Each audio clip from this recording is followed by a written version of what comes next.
Okay, we're on. All smile because you're on. Okay, so um, for first of all, welcome to everybody. Happy New Year, and hope it's a good one. In all ways. Hi there, Ivan. Welcome, welcome. Tone we've had before, yes. Okay, so I just want to, for those who are new, and there are lots of new ones today, I notice, just want to mention that how it works here. I will speak as shortly as possible on a huge subject. I will leave out lots of things, and you will definitely tell me what I left out. I know that, but most of it is on purpose. I just can't speak for that long because you want to speak and I want to hear you. So I speak for a little while, relatively little while, and then you have a chance to put your yellow hands up, and then you speak. And please speak as shortly as possible because so that everybody can have a go. You'll always come in again. Hi there, Tone. Good to see you again. Can you hear Hello, me? folks. Welcome. Hi. Yeah, welcome. Good. Uh, Will, Brian, Jason, Cindy, HP, please put your cameras on. Okay, Josh. Josh will be walking. Okay, so now we said the Happy New Year's, we can start. Um, I think I think we're in our sixth year, believe it or not. We've uh, we've covered many topics. We thought about myriad ideas and delved into multiple notions within a range of disciplines, which is very good about this meeting. People come from all over the place. Hi there, Josh. I'm I'm glad you're still walking. Um, okay, and but basically, it was and is the big question: what's it all about? It basically it's a search for what is real, what is true, what are the facts. At the end of the day, the aim of every discipline is reality. That's what everybody wants to get to. The things that are real. Okay. Reality gives every theory its legitimacy. But let's start from us. We don't search for reality. Everything is real, isn't it? How could it not be? How could we live if we didn't feel everything is real? Thoughts, dreams, the weather, the ground, books, and love, attraction, attractiveness, beauty, colors, hallucinations. They're all real for us, but not the same realness for each of us. They're personal and subjective. Uh, when we look into a mirror, we see a reflection of ourselves. What can be more real than that? But if we raise our right arm, the mirror shows the left arm rising. So it's not a real reflection. Even worse, we don't know what we actually look like. We see ourselves subjectively. Rather, we don't know how others see us, which is very frustrating. We have no idea. Where is the reality? Now, real is personal. How things appear to us, and it is perception, phenomenology. That surely can't be reality, which has been described as what I've seen the sum total of all that is real, encompassing everything that exists and happens, regardless of whether it is perceived by human consciousness. That is reality with a capital R, rather than reality with a small r. So there are realities, like there are truths versus the truth. So I prefer realness, which is reality with a small r, and reality with a capital R. So since we're all nice and so quiet, here's a spoiler. Um, there's no such thing as reality. Just as perfect justice is impossible, so is reality. Or let me put it another way, we cannot get to it, which comes to the same thing. There is obviously a connection between knowledge and reality. Knowledge, being provisional, leads to the impossibility of a complete and finite knowledge of anything. Perfection, completeness, justice, freedom, reality, these are all examples. Describing what reality is problematic. Language is of necessity approximate. It works until we try to define our words. The moment we try is when disagreements begin. It's why lawyers are in business, by the way. British philosopher Bernard Williams argued that good thinkers do not just have skills and knowledge, they have a sincere desire for the truth and an insistence on the accuracy of everything they say. I disagree. Having a sincere desire for the truth is not the province of just a good philosopher. We all have that desire. A good philosopher would be wary of using truth as if it's a real thing. But as I mentioned, we do have a handle on realness, reality with a small r. It captures gradation. Something can feel more real or less real, or mediated by reason, language, practices, and context. This maps into scientific modeling. No theory can be complete or thought of as reality, or phenomenology experiences, i.e. perception, or historical shifts in worldview. History can never be considered a reflection of reality. There are philosophical precedents. William James talks about the sense of reality. Phenomenology is Husserl, which is degrees of givenness. Heidegger, modes of disclosure. Different phenomena exhibit different intensities of realness. So as I said, realness is subjective. I know that I'm rustling some feathers when I claim that whatever feels real is real. You know, if I look at any of the topics of the last 6 years and I did it again, it would not be doing it again. It would be different, not only because of how I would present it, but also because of the way you would discuss it. I am different, and you would be different. Our ideas have changed, at least I hope so. What was real for us then would be a different reality now. It's not that our perception shapes our reality. Our perception is our reality. Others' perception is their reality. The realities may seem the same, but in no way are any of them reality, the reality. What the realities do have in common, though, is that they are part of what is known to each person, which each one is absolutely sure that he is in possession of reality. We're all sure of it. Yuval Harari, I think I might have mentioned this last time, made a distinction between objective reality, which would have a capital R as far as I'm concerned, and subjective reality, which would be reality with a small r, where the former consists of things that exist, whether we are aware of them or not. His example: objective reality is the existence of an asteroid hurtling towards the Earth, even if it's not known about. While seemingly reasonable, it isn't. In which way does the asteroid exist? For whom would it be objective in any sense before it was known about? Surely the asteroid's existence can only be known about in retrospect. Less strange is Harari's subjective reality, which exists as pure and personal, such as pain, love, pleasure. This, he claims, are in here, as opposed to the out there objective reality. On a deeper level, it could be thought of as the opposite, where everyone knows what is meant by personal feelings, while no one knows what an unknown thing is. Reason will not get us to reality. In order to get to reality, we need to know what reality is and what it is not. In other words, what is, and what not is. Everything is approximate. Reality isn't.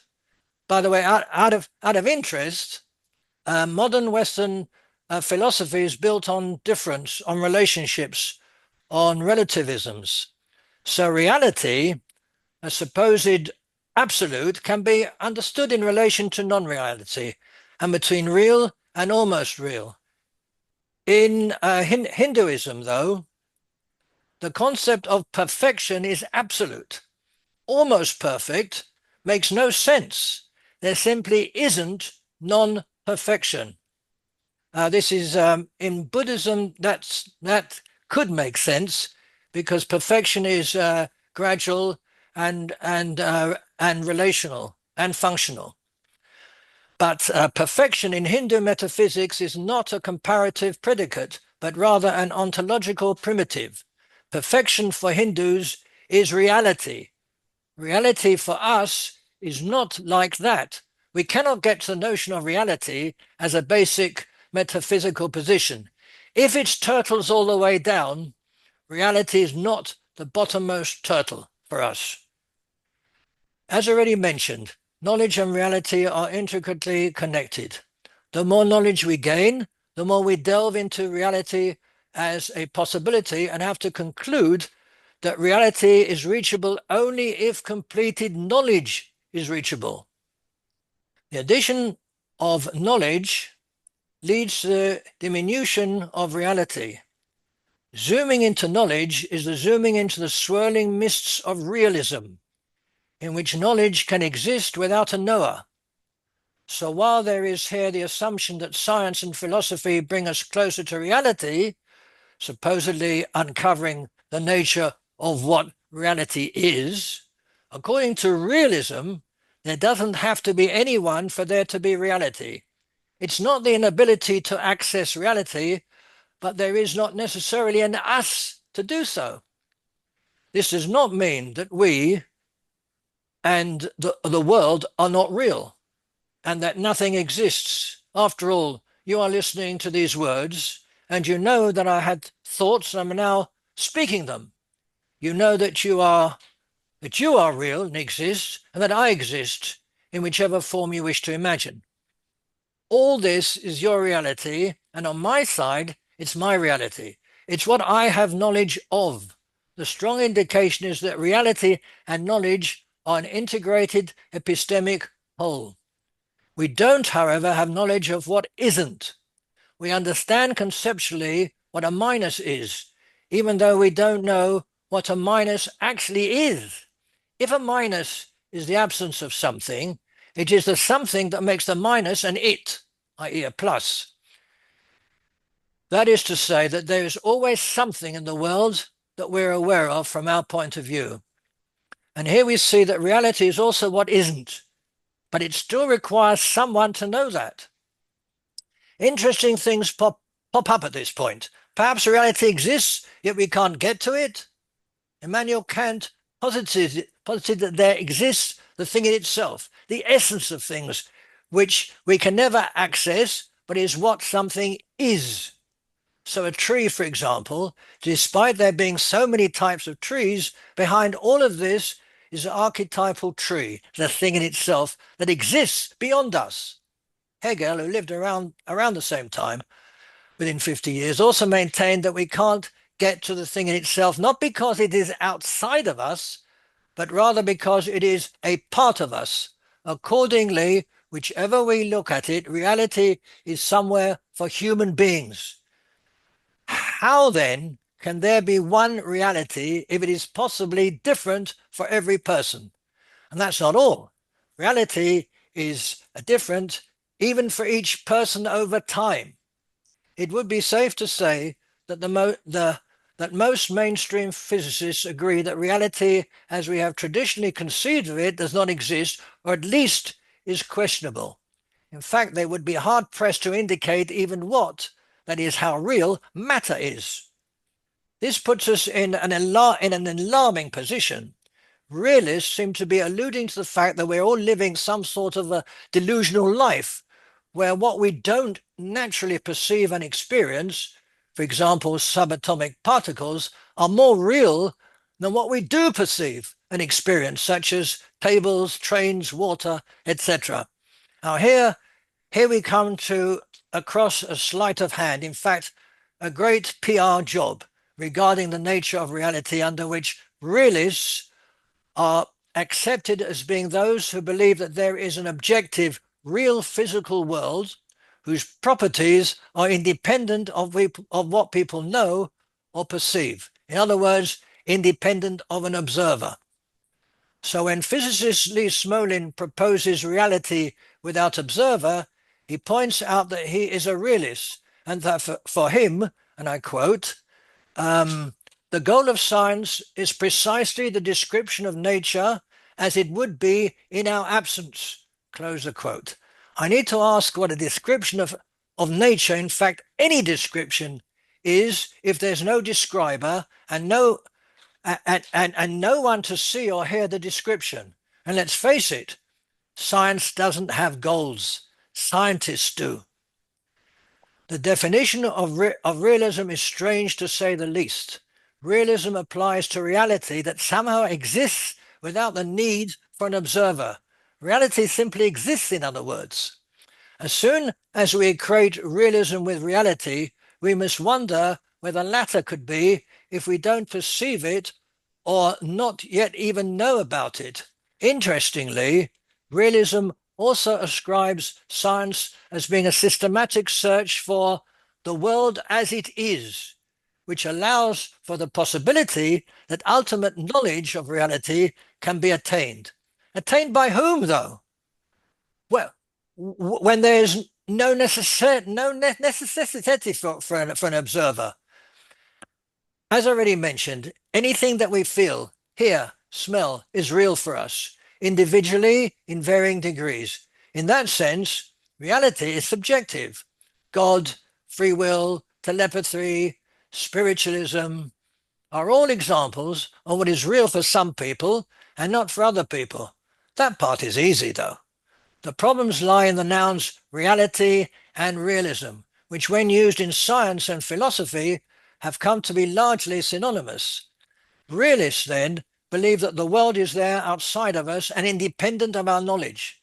So when you observe something in the world, you are passively looking at it just the way it would be if neither you nor anyone else existed. Different from idealism, for which the world is inside us, constructed by our minds and senses, realism is the claim that the universe has intrinsic structure that existed before humans existed.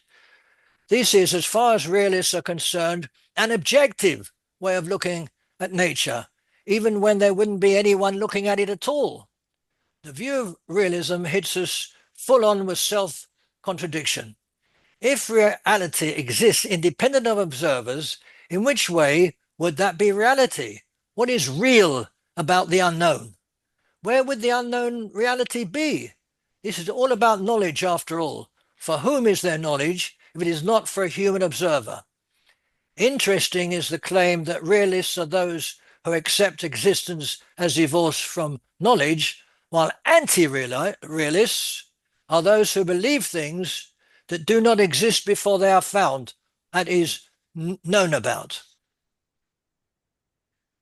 An interesting argument by realists is that the universe is older than humans, the evidence of which comes from comparative carbon dating of the fossil record.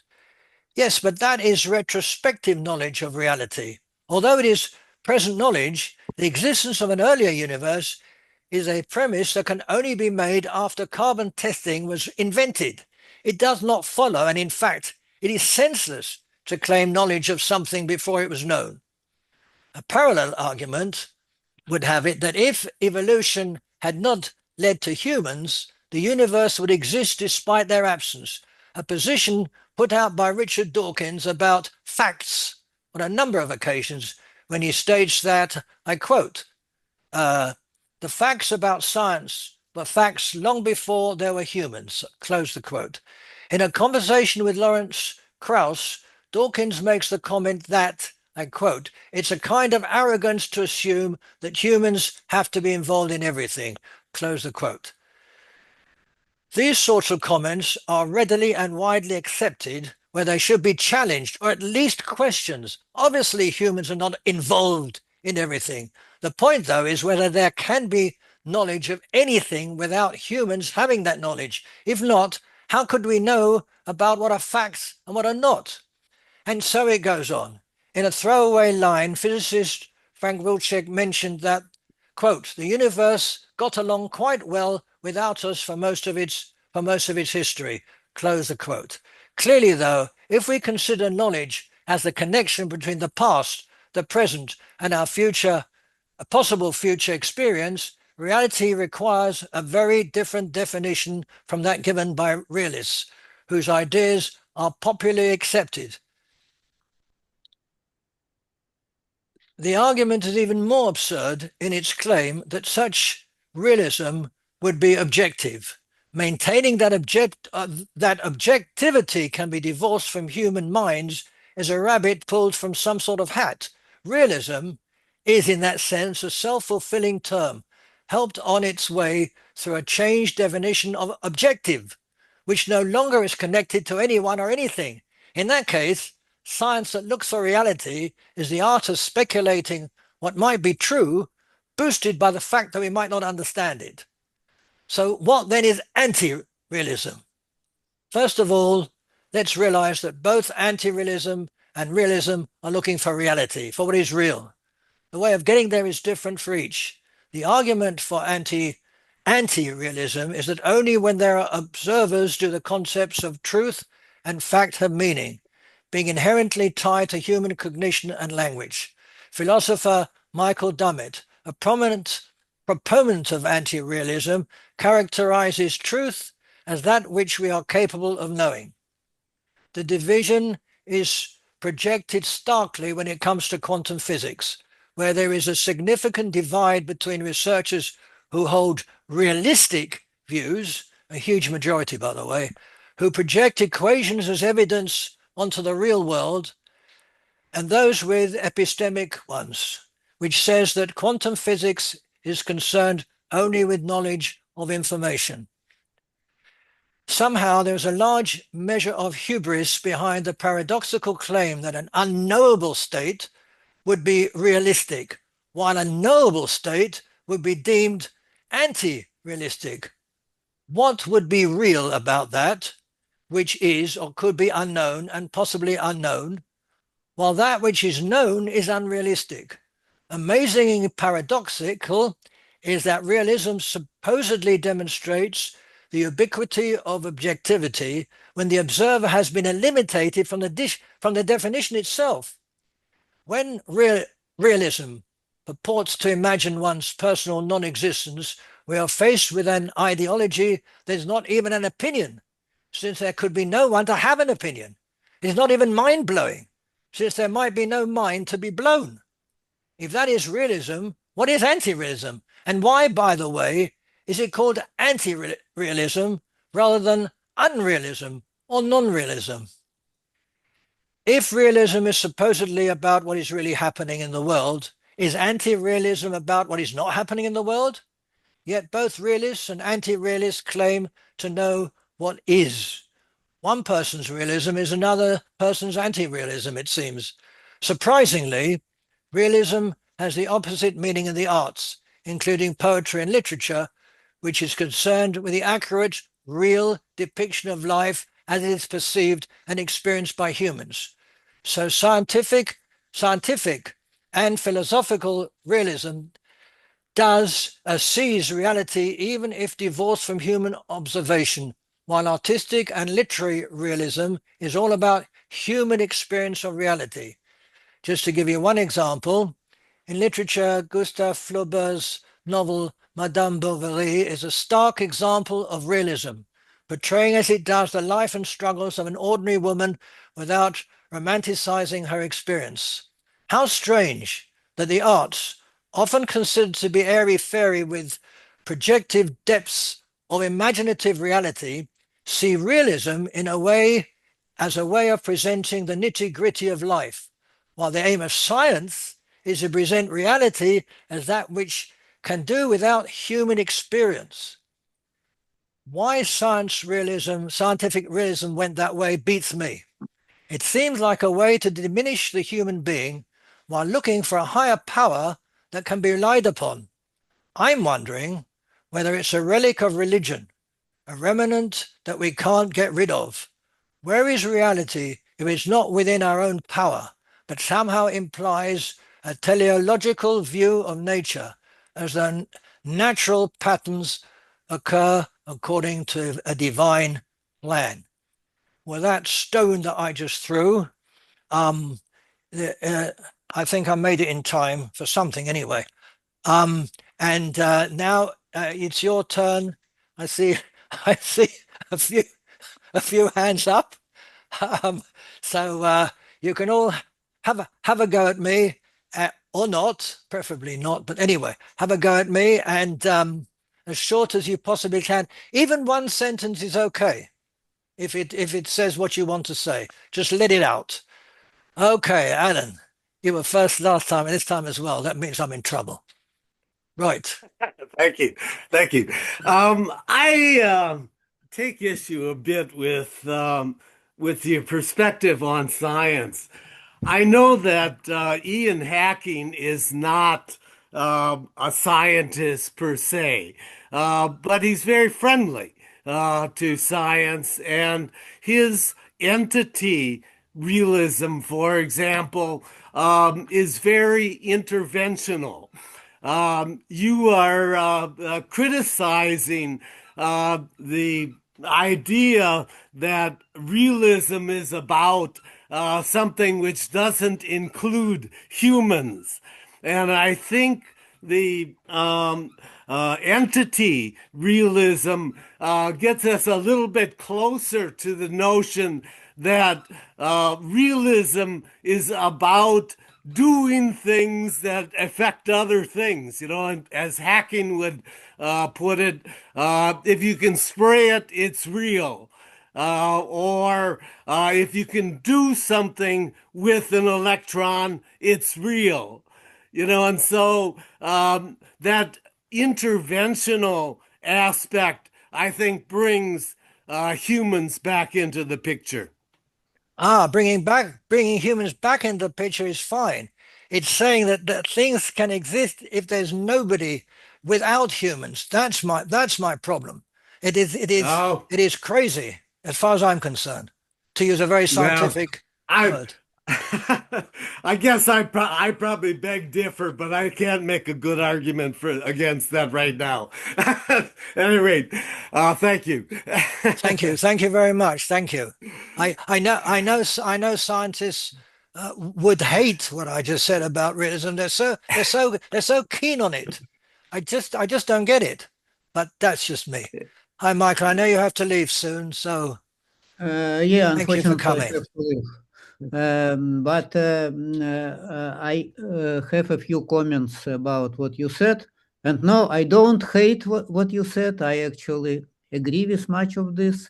Oh, But I would challenge this idea that physics assumes the existence of the world independent of humans. In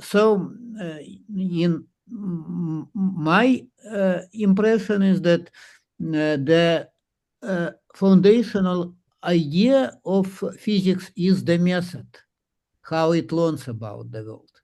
And this is that all that we know is based on observations, on measurements and experiments. And we have to follow where it leads us. And until the beginning of the 20th century, it looked like there is this world that exists independent on observers. But now it looks like we cannot make so strong claims about this. Because for quantum description of reality, the different observers can agree on equations, but they cannot necessarily agree on specific states of quantum systems.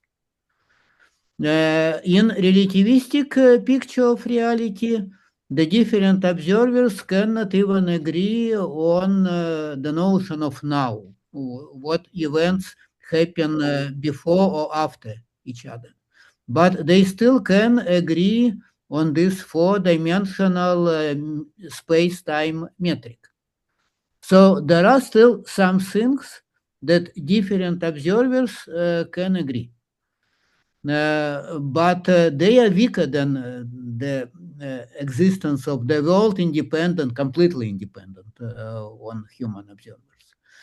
And the relational quantum mechanics, it takes it even further. It considers actually human observers, as just a kind of quantum system. So every quantum system is an observer for other quantum systems.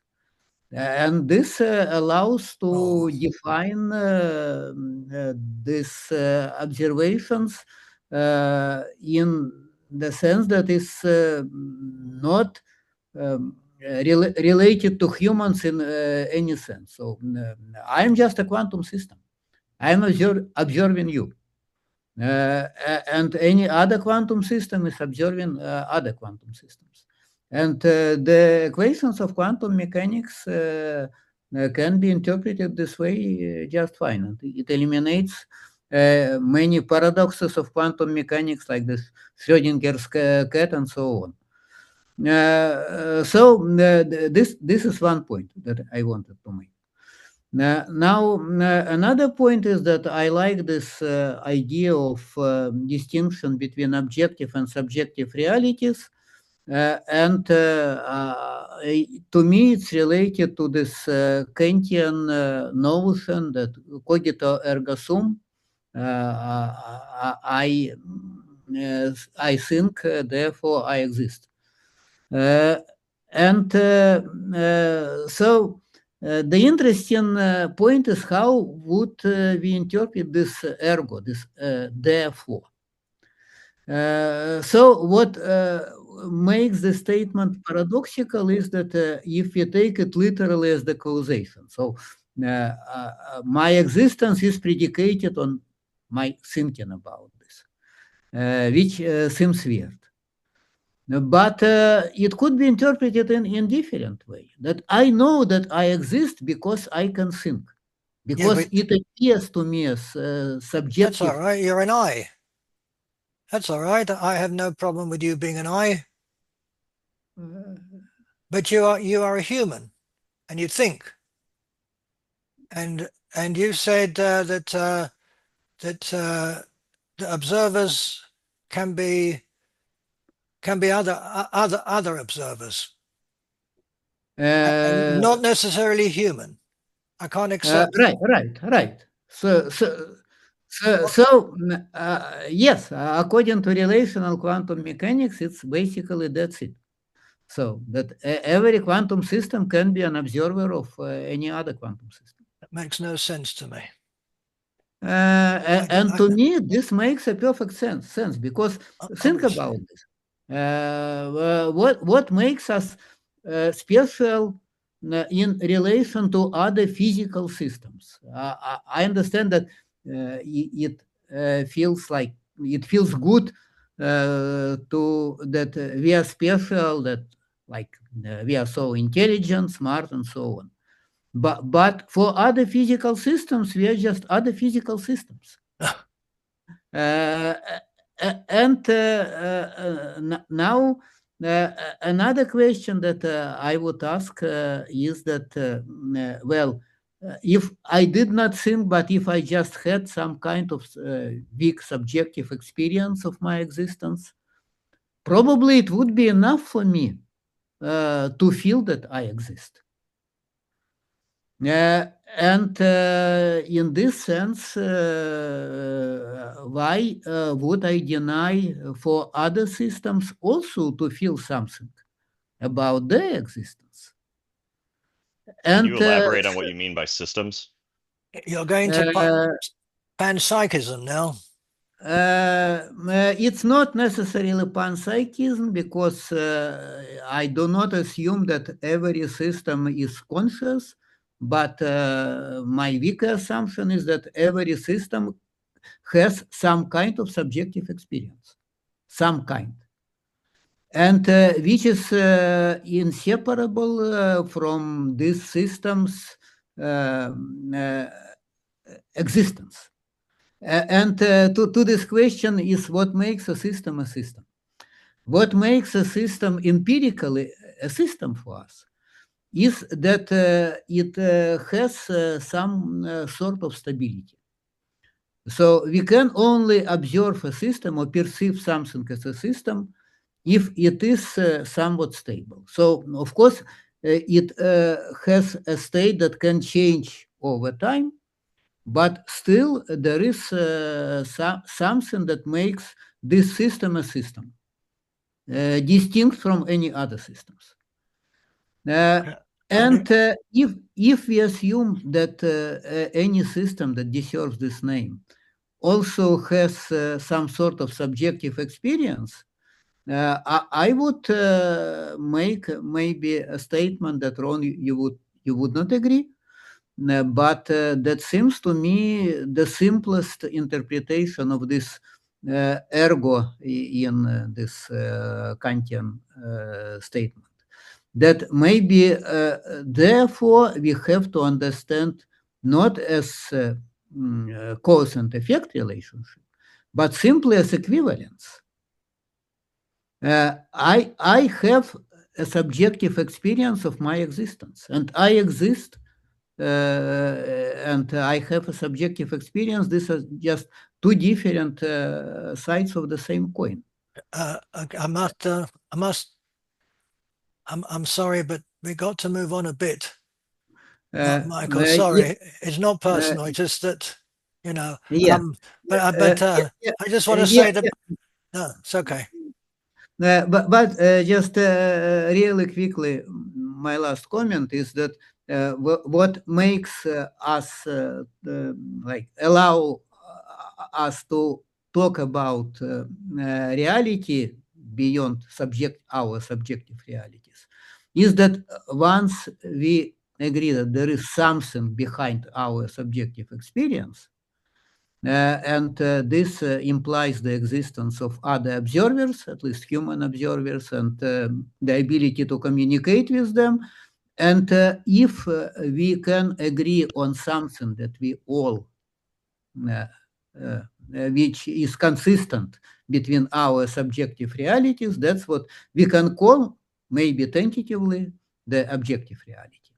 Although it's always tentative, in this sense, I agree with you. But this is just the consistency, the overlapping between our subjective realities. Okay, let me stop at this, although I have much more to say about it. I have lots to answer as well, but thank you very much, Mike. I wish you luck with your talk this evening. Today, I mean. Yeah, thank you. And okay, see you next time. I will have to leave in 10-15 minutes. So. Okay, great. Thank you, Michael. Josh.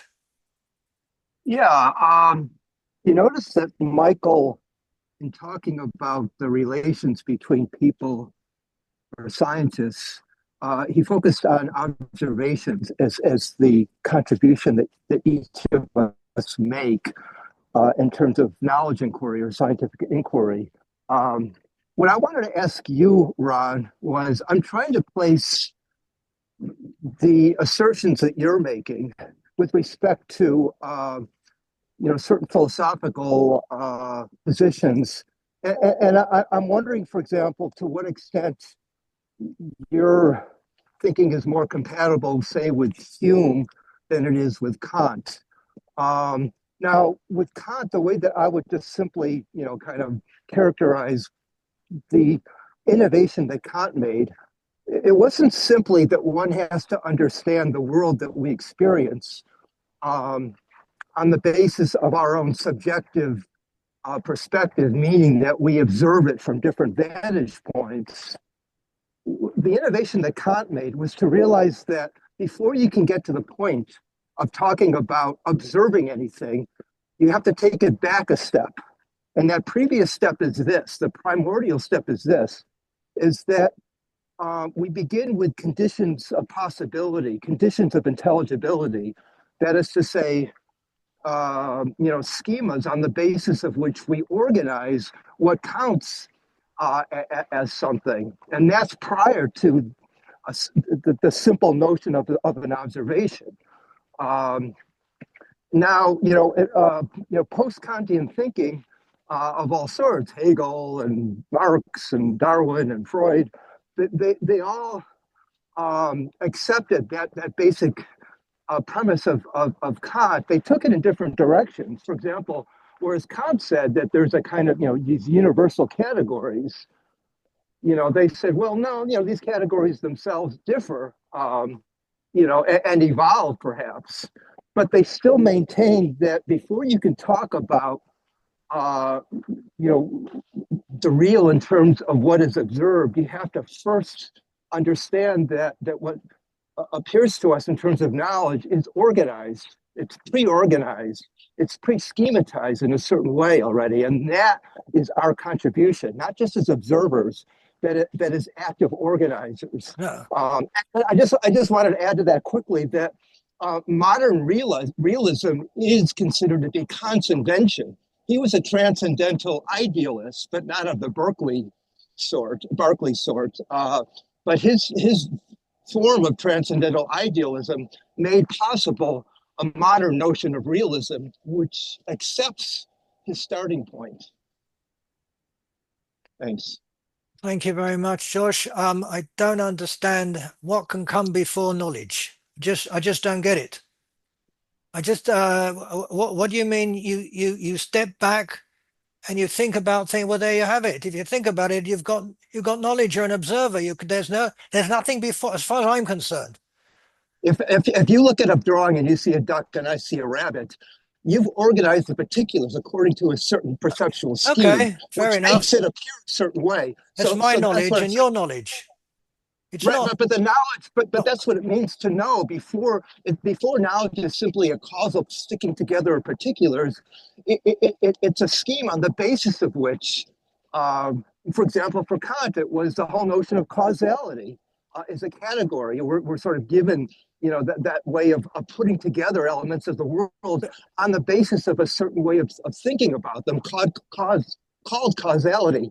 You can't observe causality. Causality is a condition of possibility to understand the empirical world, according to Kant. So Yes, yeah. I'm not a great Kantist, to put it mildly. Yeah. So these are completely untestable statements. They're Yeah. untestable. I don't. Well, the fact that you would make that comment puts you more into a Humean category or pre-Kantian category in terms of the way that you understand knowledge. The fact that, which is really what I was getting at. That was my sense of things. I read your book on nothing, and it seems to me that your arguments were leveled against kind of Leibniz and to some extent Spinoza.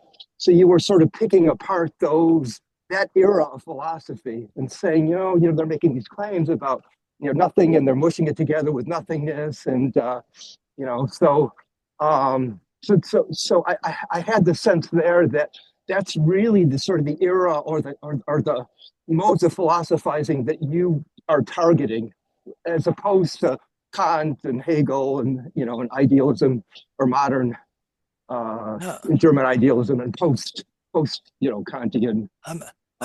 I made a very simple statement that nobody's ever made, and everybody is pretending it doesn't exist. The difference between the absence of something and the absence of everything. The absence of everything we can't even get to because it'll be the absence of ourselves as well. That's all. If you make that distinction, then the people who are arguing about it and have been arguing about it would stop arguing, because there's no argument. They're talking about nothingness, whereas I was talking about nothing. There's a difference. If you don't make that difference, there's no argument. Right. Sartre could have gone home, and all the rest of them who are going from Plato onwards, they can just go home if they'd only thought about the fact there is not one nothing. There's either nothingness or there's nothing. That you can't talk about nothing because you're talking about it, which means that nothing doesn't exist. Anyway, that's a sidestep. Thank you very much, Josh. I know you'll be back. I know. I will be back. Can I just go to some people who have never been here before? Does anybody mind? Alan, you have a very provocative picture of yourself. No. Sorry. Have you been here? No, yes. That's you. That's you. I've been here. I've been here before. Okay. Do you Usually mind? I'm on my bike. Usually I'm on my bike. Ah, okay. That's a much better picture you've got there. Yeah, I know. I look better in this one. Yeah, you do. Sorry, I had to mention it. Okay. That's I, my I, I mean, that's if my there's someone else who reality. hasn't, if there's someone else who hasn't gotten me, it's okay. It's I mean, okay. Thank you it's very real. much. Believe me, it's real. I believe you. Um, Um, Sanjay, you haven't been here before, right? You can have a go. He disappeared. Sanjay, where are you? Hello, hi. I started to do it in the chat. I'm new here, so I'm going to have to throw a bunch of things at you because you That's good. covered the whole spectrum. So I'll go really quickly. First of all, I have to mention these as comments because they're not questions. Anil Seth and consciousness, and he's so I have to say, where does consciousness stand in your primordial definition of realism? So that's a question. That's a comment. That's a question. Point number two is I like your R versus small r, because the first thing that I was going to ask before I read about your lecture topic was, how do we get the primordial classification and R versus small r? I don't know whether it's yours or wherever, but excellent. I'm a layperson in the field. Fine. Next is first principles wise, the Gestalt philosophers. Now, I think this is at least for I don't know what they state about the R. I guess the R is the big picture, and that's the perfect R. That's the reality according to their principles. I know from the Gestalt psychologist point of view, what they were trying to implement in terms of practically applying to illness. But what my question there is that what they state, and then they have plenty of empirical experiments to show, is that none of our perception is real by their definition, that every perception is error prone. And then they do these. I actually presented this in one of my psychology courses. And so we would flash I think everyone has done this before. We would flash a kind of like a big picture, and it has an error in it. And it's kind of like, but you will not see that error. You will consciously or subconsciously, you will remove the error and you will see what makes sense to you. So that's what our perception does. And so there's error right there. I mean, that's a small r, and that's error, which means that we're not really seeing reality because we miss what we don't perceive as based upon experience. The second part is Hubel and Wiesel. I don't know if this is too physiological, but they stated when they won the Nobel Prize in '63, was that all visual perception it's an incomplete process. We perceive incompletely, and then we use different neurons to create a bigger picture out of all that. So we don't perceive perfectly. There's an error in sensation and perception. I got to move on to the next one, artificial intelligence. So this is a conversation we have this year, right here and now. What about 8 or 9 or 10 years from now, whenever we're going to have artificial general intelligence? Will our basic view of this whole think of reality change drastically? And talk to Elon Musk, ask him.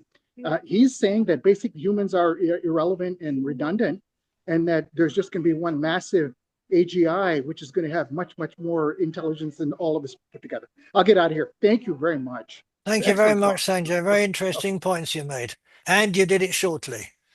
Thank you very much. You could come back for more. Now we're going to have, can't take that seriously. Alan. yeah, I'll try and be succinct here as well. But I don't think realists are saying that I think this is a bit of a straw man, and maybe I got it wrong. I don't think they're saying that we see the universe as it is, reality as it is. What they say is it's out there, and we're discovering it. And our reality, our perceptions are an approximation of that. So I wish you were that's right. all it is. And that's why we can have different perceptions of things, because it's an approximation of what is out there. And as we invent more technologies, as we probe deeper and further, then that approximation becomes more accurate, or it gets us to ask more questions. Right? I think both of those things happen, but I don't think any realist is saying we see things the way they are. I think they're just saying that it is out there. If you were right, then I wouldn't have said all the things I said. Realists actually talk about what is objectively real. That's why they call themselves realists, which I think is a bit of a cheek.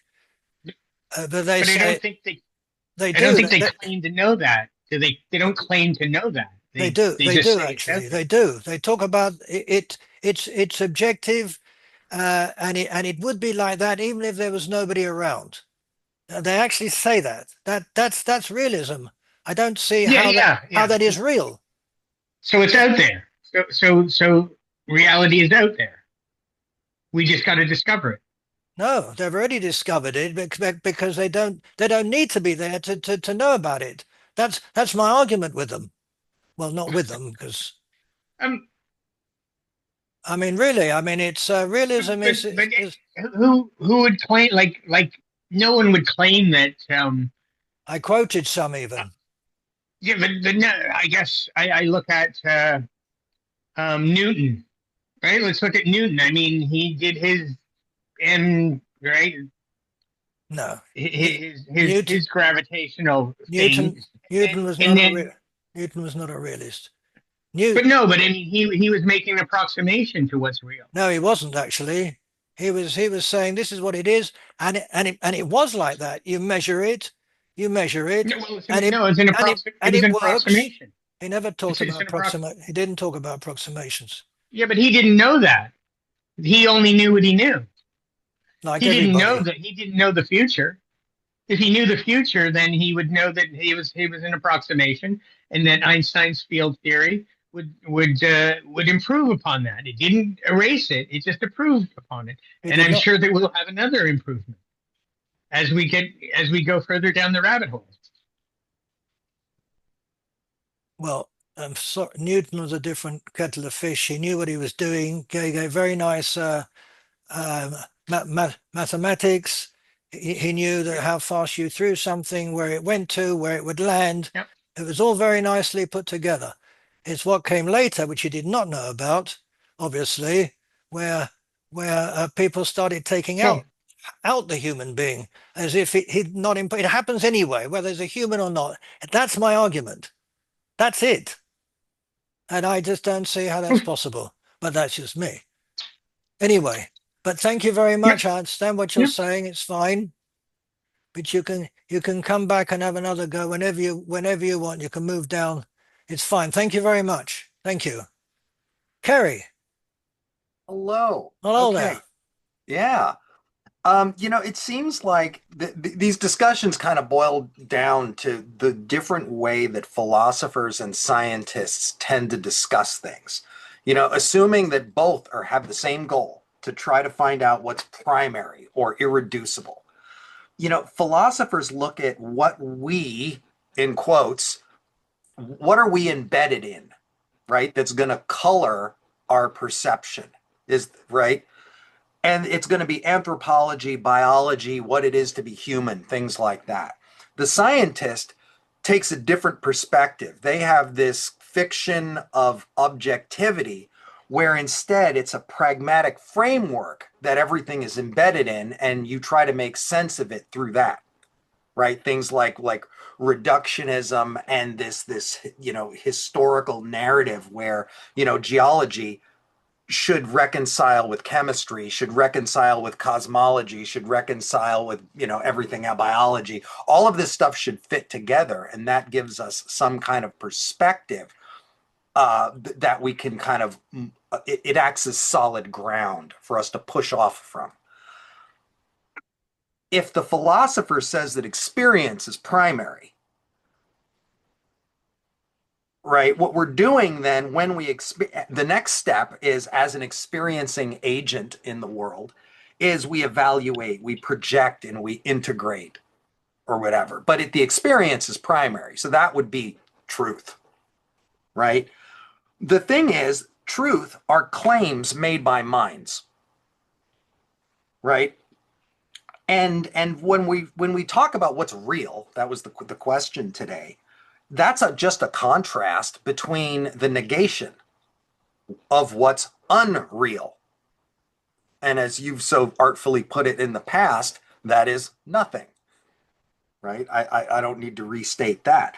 But I think what we're really trying to do is get to the point where we have accurate, unassailable correlations. Now, I don't know if we'll ever get there, but an accurate, unassailable correlation is not capital T truth.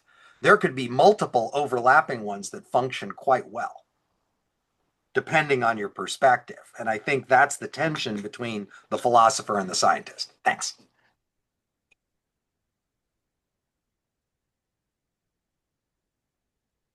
Okay, thank you very much.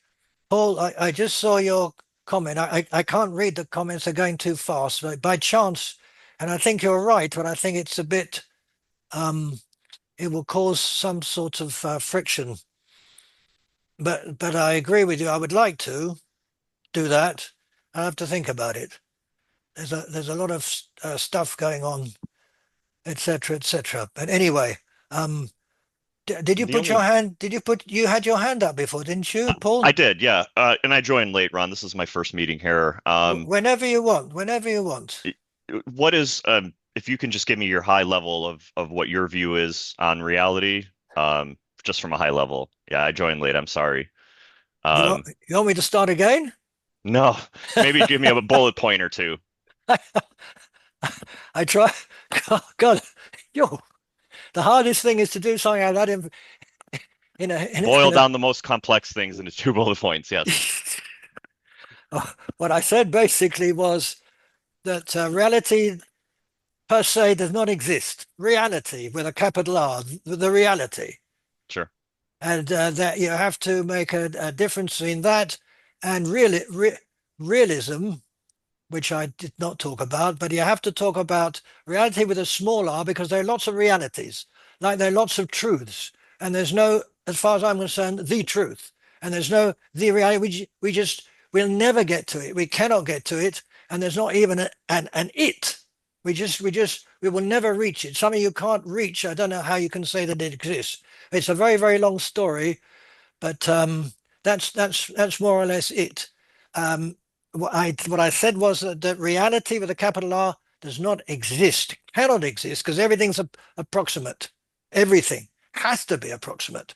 Cannot be a thing that's objectively real. And that's where I got onto realism, which I spoke against very, very strongly.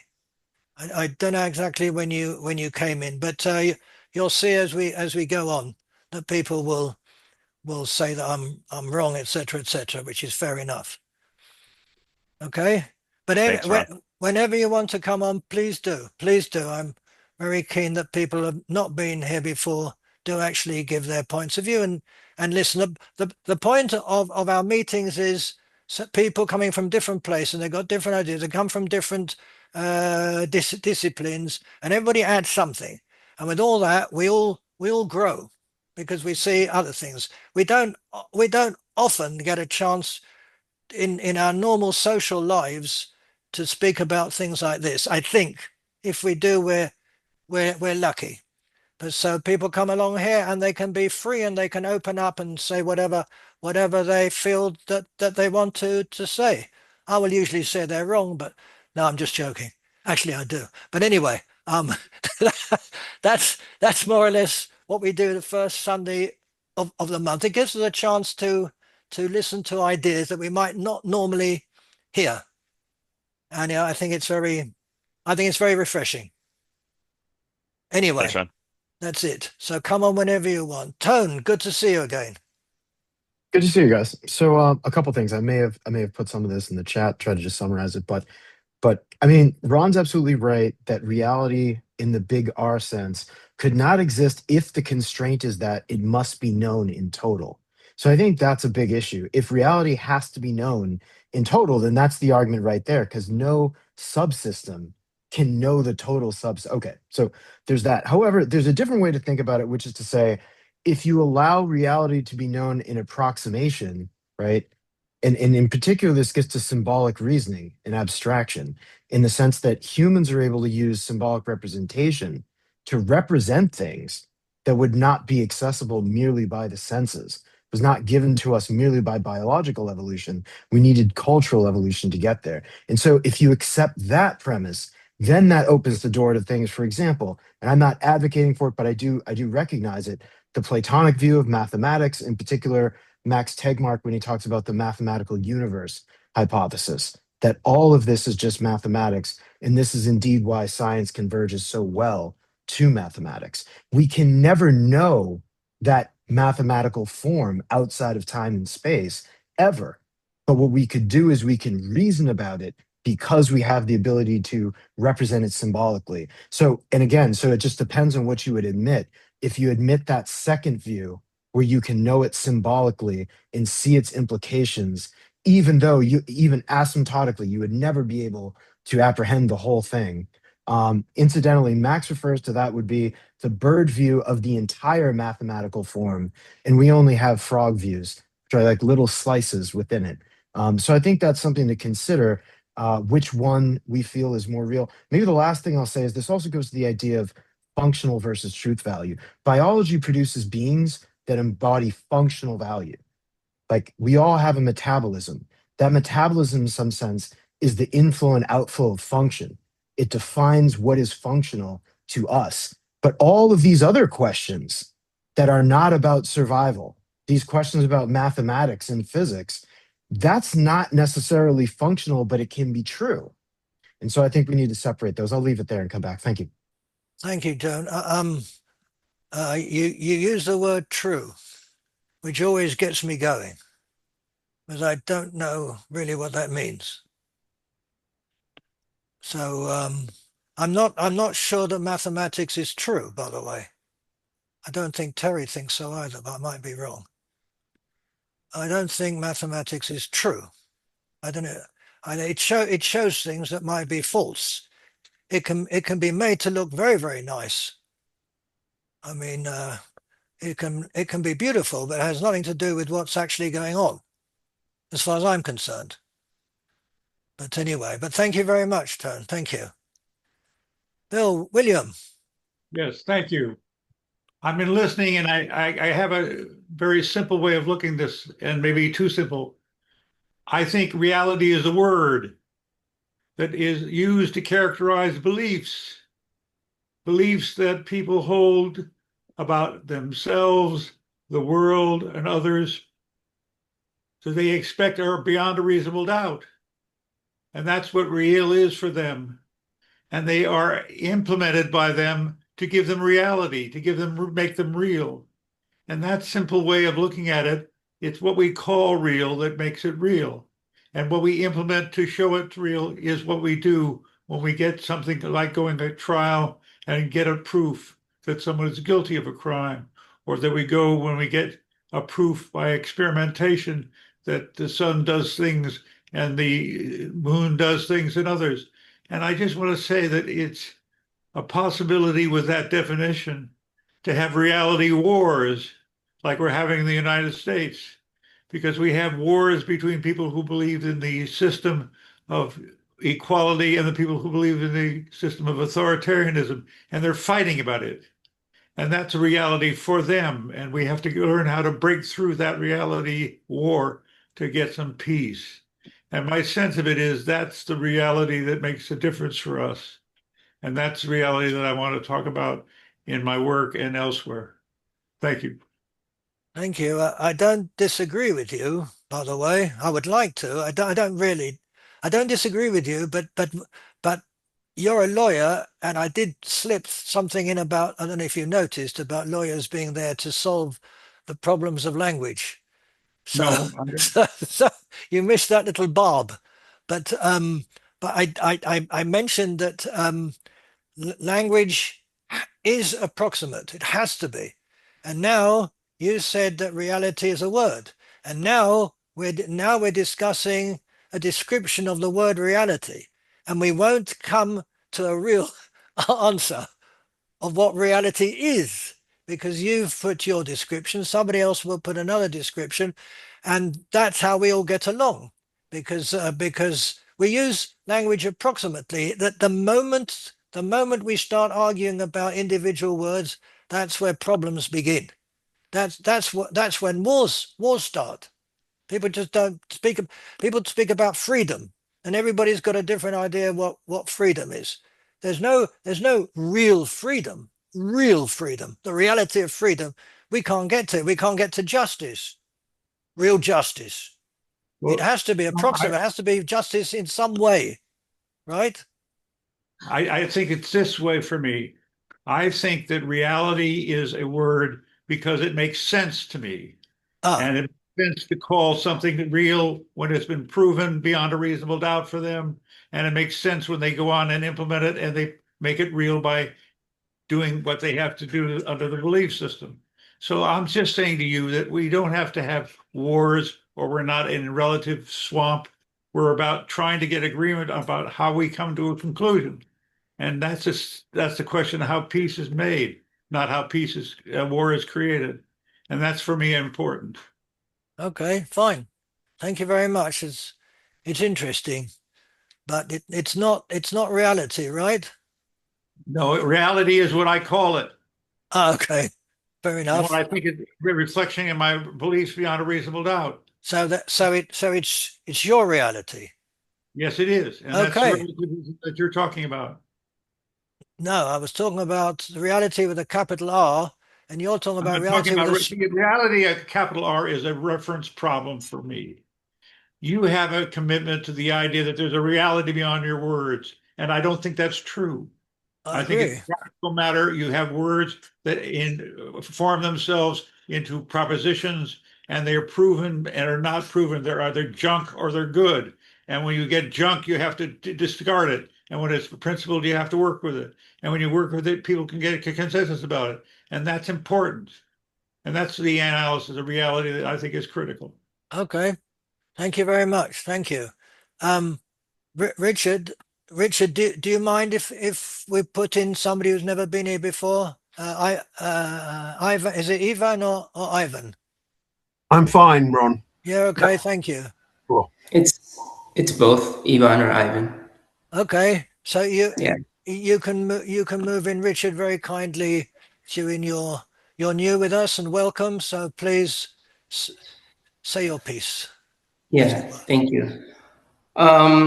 Okay, so I heard what you said about truth and reality. Um, I agree. I don't know to what extent, but there is an agreement there. My idea is that how could we ever apprehend an objective reality? The moment we experience it, it's subjective. There might be things like, let's say, divine revelation, right? It's in like many religious traditions.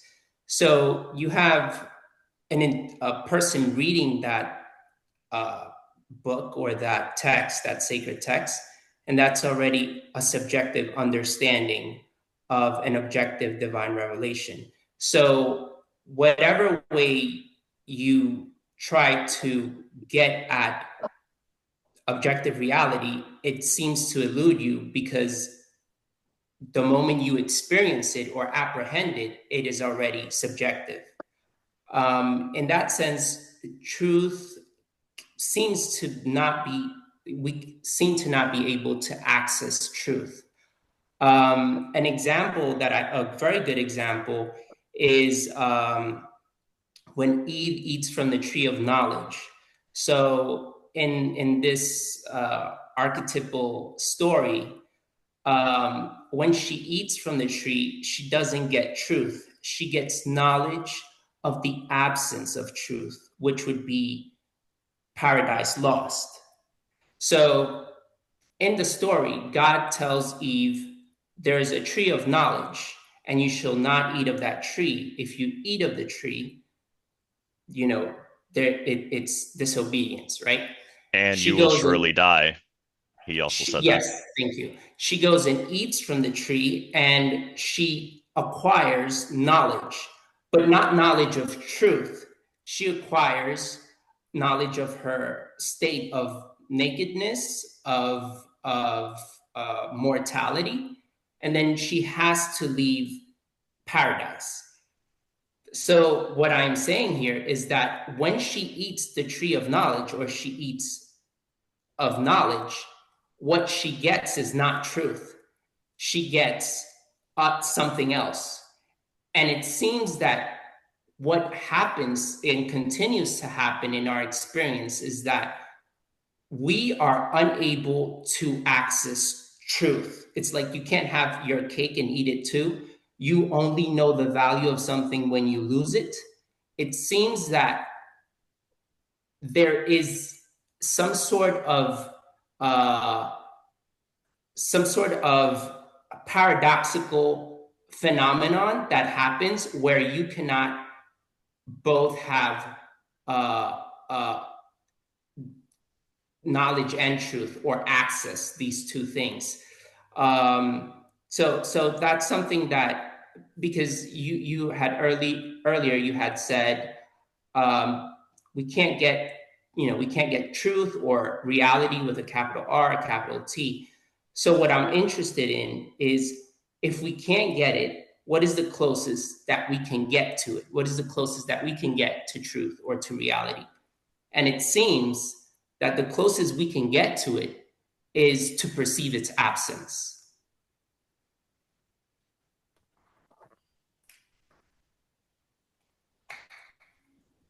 That silence is absence of my saying anything. I think the closest you can get to truth is to eat the apple, and God did not want that. And when Eve saw that she was naked and she was going to die, that was the truth, and God did not want that. That's how I see it. It's a completely opposite way to see it, but there you are. Then we're not anywhere near anything real at all. It's a nice story, but I think we're looking at it differently, which is fair enough. That's what all that is about. I just have one clarification on that. What you're calling as the truth, you're mistaking truth and knowledge there. You're saying that knowledge is equal to truth, and I'm saying that they're not equal. I'm saying that knowledge is what you're describing as her being naked and her state of mortality. And that wasn't true? It was not. What was true was what she lost in paradise. Paradise lost was truth. What she lost because of going and taking and eating the apple. And so that place is closed off to her. That what her life could have been with Adam in that paradise, what God had intended for them in that story, that is truth, and that is lost. And she traded it in for knowledge of an apple, for another reality, for mortality, for perception of her nudity, or whatever the consequences were of the apple. But what I'm here is that truth is that which has just been lost, and you just notice that you lost it. That's when that is truth, and you can't access it because you have to lose it to apprehend it, to perceive it. Could you not spin that, though, to say the other way, that she woke up from ignorance to see her truth, to see the reality that she was in? She woke up to some experience that was not meant for her to have, and she had that experience, and now her truth for what she was designed and her purpose in life were sacrificed for that experience. So she picked an experience over truth, and that experience is knowledge, but it's not truth. It was not what God had intended for her. And this can be seen as just a story, but it's not just a story. There's a mythological aspect to it, and it is almost, there's there's something more fundamental here than just the story. There seems to be, it's kind of like the Heisenberg uncertainty principle, where you can't really know something, like is the cat dead or not dead? You, like the moment you know, like the collapse of the wave of the wave function. Like, can you, if you know a particle's like location, then you know there are other features of the particle that you don't have access to. Like you can't have your cake and eat it too. There seems to be this paradoxical nature to reality where there's always a part of it that remains hidden and you have to pick. It's like a binary thing. And so that's why I'm bringing it up in parallel to knowledge. Knowledge and truth might not be the same thing all of the time. Okay, thank you very much. Richard. Can't hear you. Richard, can't hear you. I muted myself to make sure no extraneous sounds came in. Forgot Okay. myself. Right. Because I'll probably forget, I'll start with a few things that people have commented on here that raise questions for me. Ivan seems to presume that we accept a mythical deity and a creation myth as capital T truth. That is part of his reality model, but not of mine. I don't see that there is any need for anything supernatural, whether reality exists as a capital R or a small r. And I was going to actually suggest that putting a capital R in and saying the real is bringing in all this supernatural nonsense, which brings in religious models of existence that really have no place if we're talking about philosophy or science. They exist for credulous people who want to believe in angels and fairies and I don't know, Father Christmas or whatever, and demons and Satan. However, when you are talking about reality, you have gone towards Hinduism and Buddhism, and we've talked about this, and I know that you don't actually agree with them, but you have verged very close on their view of the possibility of reality being something that exists outside our individual dreams, and our dreams, which are maya or illusion, stop us seeing that reality. Now, whether that reality is actually the dream of a god who's invented everything, or whether that reality is just the fact that our senses are filtered, if you like, and we all have we stand in a different place and see reality from a different place. Now, nearly everybody here is a specialist in some subject or not, or whatever. They've done a PhD in philosophy or in physics or in maths.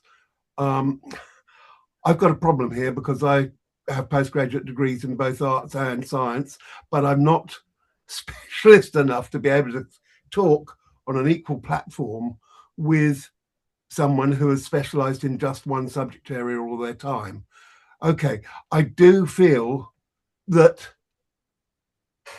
reality, why should there be one reality? As I understand physics, there can be multiple versions of reality. There can be a multiverse out there.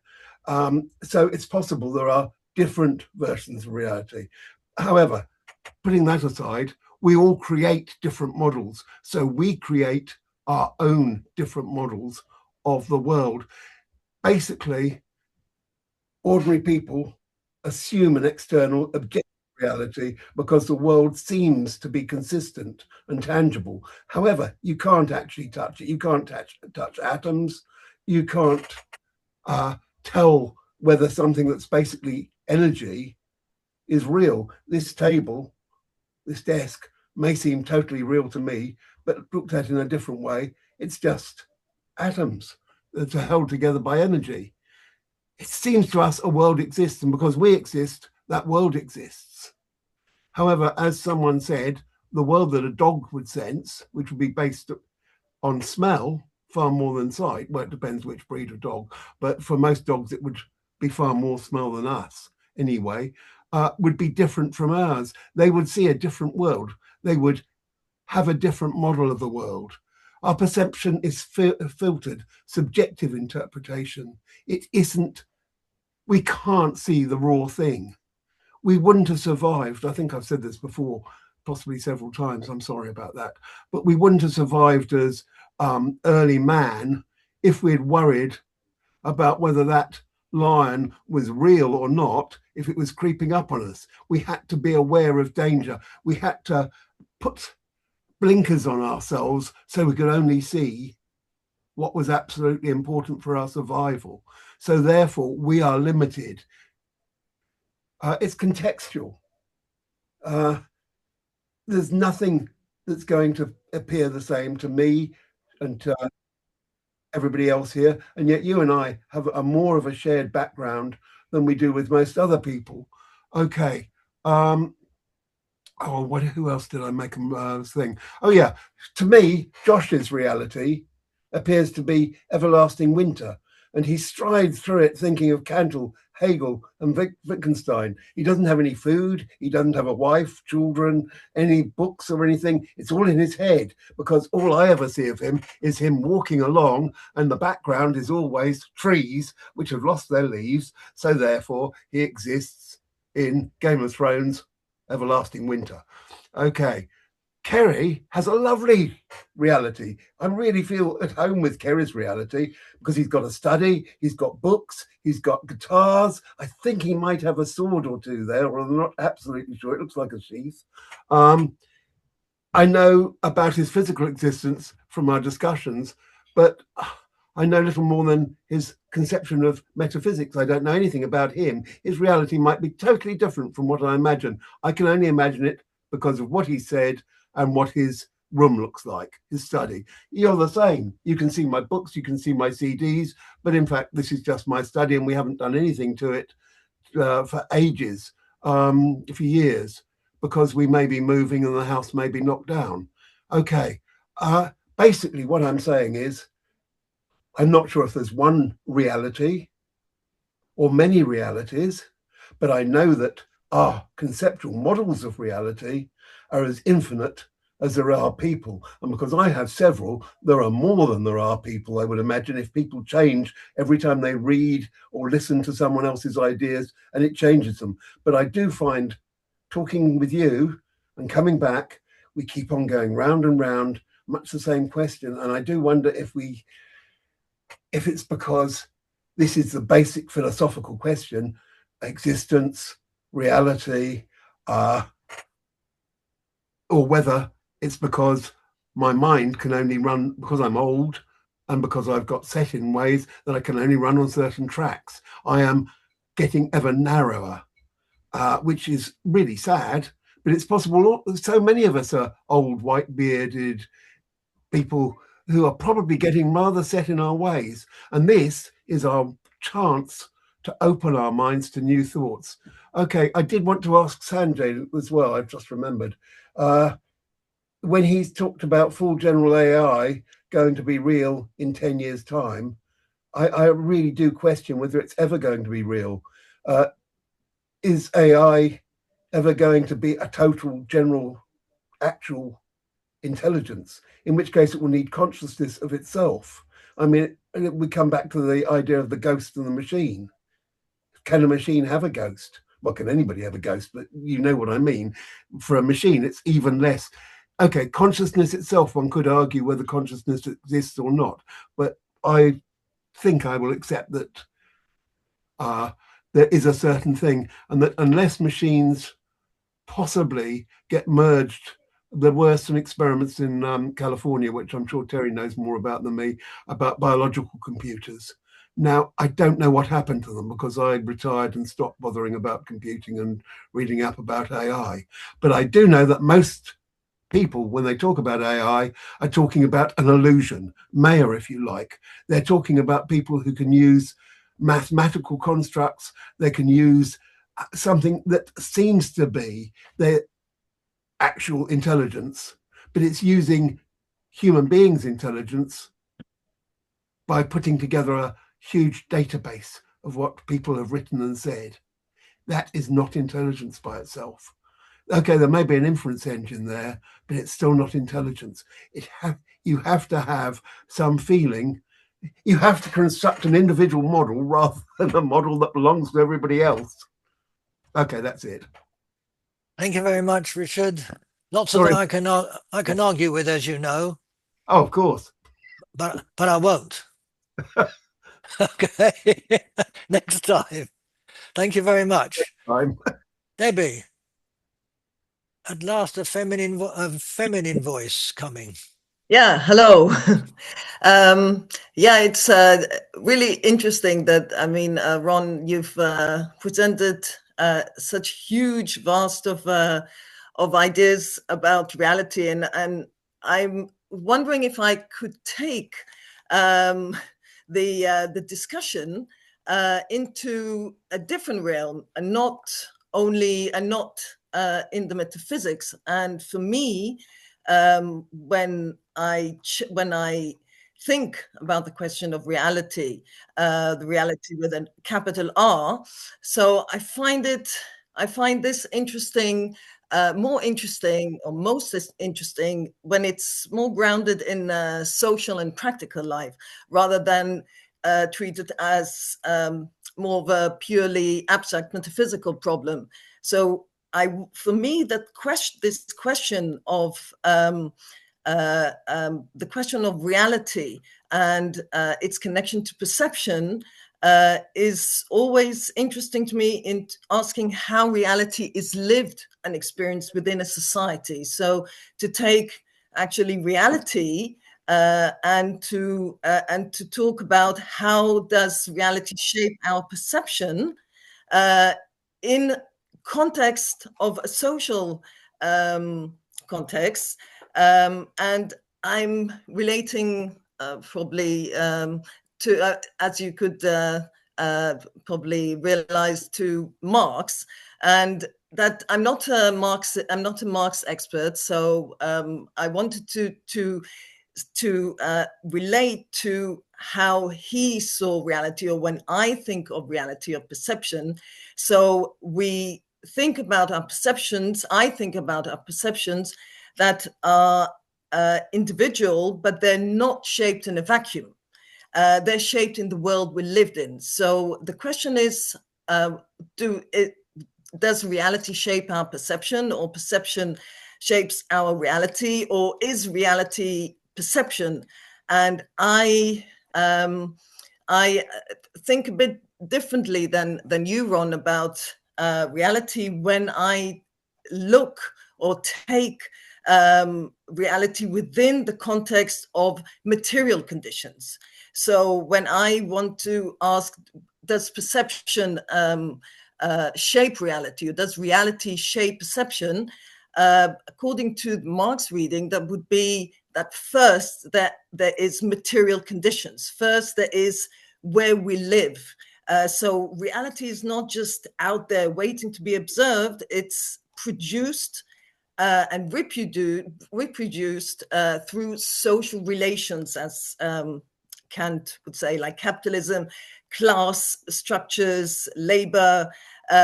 So when I want to, so I think the connection between perception and reality would be, first, we have our material conditions, and these material conditions shape the way we perceive. So if Richard and people here mentioned possible realities, or a few realities, so that would be different material conditions in which we live in, and that shapes our perception.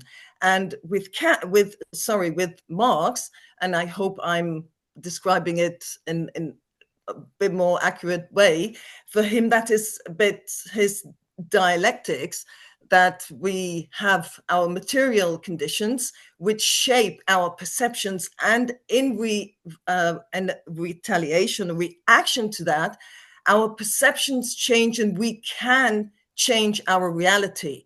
So it is not, or that's also how I see it. So our world or this reality is not only something that we observe, but we also shape and reshape. So perhaps I would call your observer, or how I see your observer, as a shaping observer, a constructing observer. We're not passive. And that is the way to make change in social and political systems. And this is how I took reality and perception. And this makes this question more meaningful to me when I see it in a more social, political context. So it's a bit of a diversion from the more metaphysical, scientific discussion now, but that's my comment. Thank you. Thank you very much, Debbie. Very interesting. An interesting perspective. Very nice. Thank you. Thank you. Olga, welcome back. Haven't seen you for ages. Okay, hi. First, thank you again for the organizing so engaging everyone discussions on simple seems like simple subjects. Okay, so I really liked what Tony said and what Debbie said. But if we I summarize what you said, Ron, then probably it's what you think is you see that reality is not really exist unless observer is observed. And before observer, it's not exist. Is it correct? What summary of what you said? Yes. Okay, so then we have to ask the question: what is primary? What is secondary? What is fundamental? And what is emergent? So it seems like in your vision, we could say that observer is fundamental. Observer exists before reality, and reality is emergent. So it's so we could even put here God is creator of reality, the observer before it's created. So this is just a question. I'm not saying that I trying to put in my vision. My vision does not, it's just questions. Which is fundamental in this vision, like Ron's vision, which is fundamental, which is emergent. So there's one question. Second question,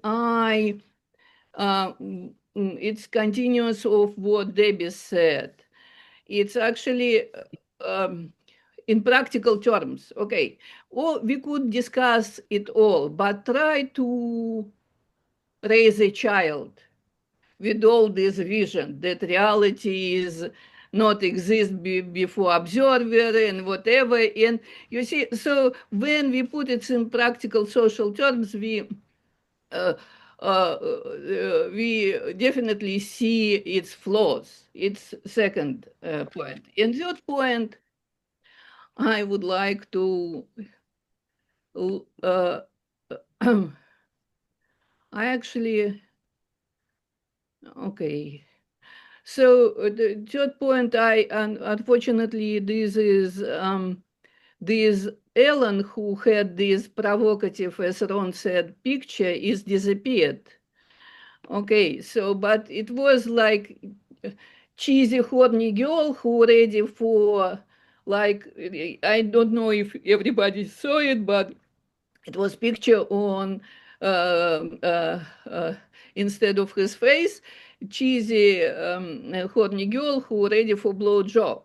So and these, I think he tried to put us in this reality that we exist, and if he put like the price of the service, probably some people from here even disappear to do something different. So that's again the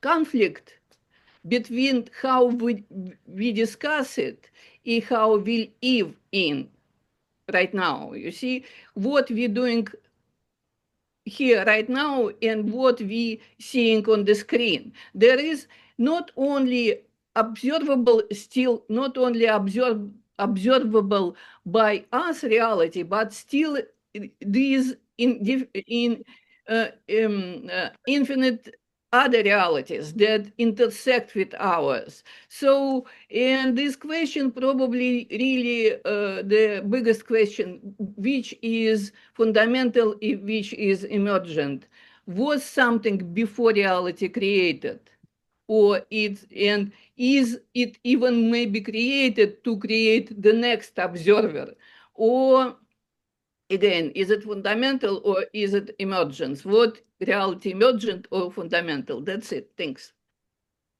Thank you very much, Olga. Pity you weren't here last time, because I did go into fundamentals, and I did say that epistemology comes first before ontology, which some people argued with vehemently.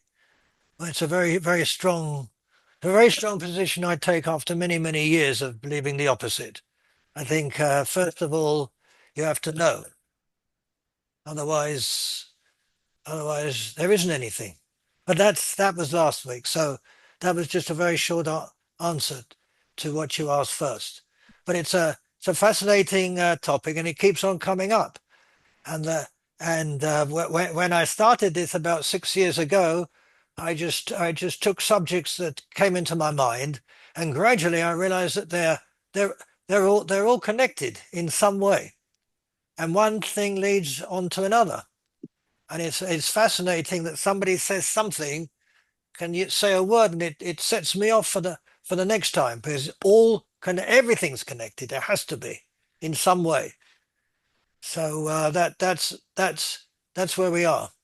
Anyway, thank you very much, Olga. James, you've been very patient, as usual. Yeah, which is what you always say. Well, you see, it's true. It's real.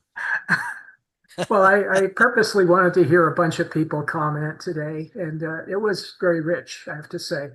Matter of fact, that's really the point that sort of came to me, besides what you were talking about. Two things. One was the attack from the religious side, which I didn't expect, and also uh, the diversity of the views. So in other words, instead of just having a sociological view and a psychological view, a scientific view, scientific informed view coming from quantum mechanical truth and so forth. So, so it's the diversity that is remarkable. And what I wanted to contribute is that reality to me is kind of like a suitcase. I mean, we're only human. So we use reality kind of like an appendage. It's a semantic element. Some of us would maybe like you, Ron, you mentioned you'd like it to be a totality, but we don't have a totality. Nobody agrees on a total reality, or maybe some people do. People that belong to a specific religion or belief or something like that. There's nobody in science that believes quantum mechanics is a totality of knowledge about physics. So it's kind of like it's a search. Everything is a search in science. So, and I think it's the same in philosophy. We search for truth because we're capable. We have cognition. We don't just perceive truth. We move beyond that, and we interpret perceptions. We interpret various truths in order to find out what they are related to, what they're not related to. We do this not just with perception, but we also do it with interpretations, trying to decide whether or not we agree with someone else that believes that they have the truth about something, that have laid out a case for something. And I think this is something philosophers generally agree on. We lay out cases, according to Wittgenstein, for example. We lay out cases and decide whether or not those are coherent, agreeable, and whether certainty can exist. In any sense, certainty varies. You don't become certain of everything. You don't become certain of usually of a single truth, although some people do. But the certainty arrives through social and cultural. Some people have mentioned, that it arrives through social and cultural agreements. So, and these agreements are political. They're not just. And somebody mentioned that. Somebody mentioned the politicization of truth. Of course, truth is political. So you should have been around, a physicist in anywhere from 1920s, 26 until 1906, really, the beginning of quantum physics, all the way until the 30s, when there was a war in physics in Germany, for example. So it's very very, very important to understand, that these things are basically held by human beings. We all hold these little suitcases, which are ostensibly full of truth, but what they are, what the sticker we put on the side of the suitcase is reality, because it's so easy to say, right? It's, in other words, we say, oh yeah, but reality tells us that we don't contradict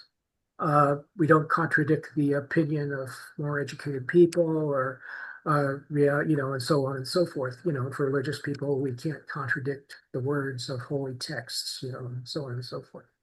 So it's all this kind of like where we stand subjectively decides what we are going to allow to be put inside our particular reality suitcase.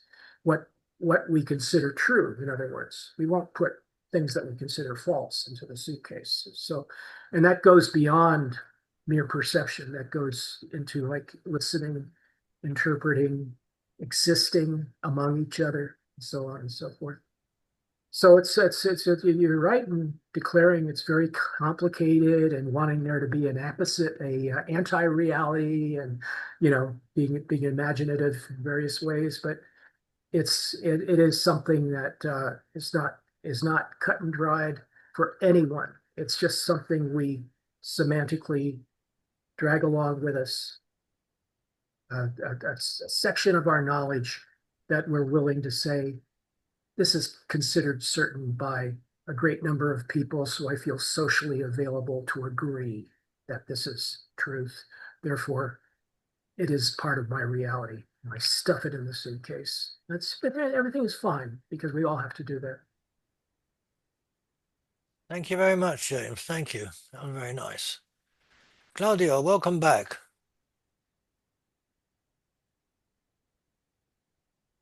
Yes, I think this is a very important topic today, because there's false models of reality that have proven to be very dangerous.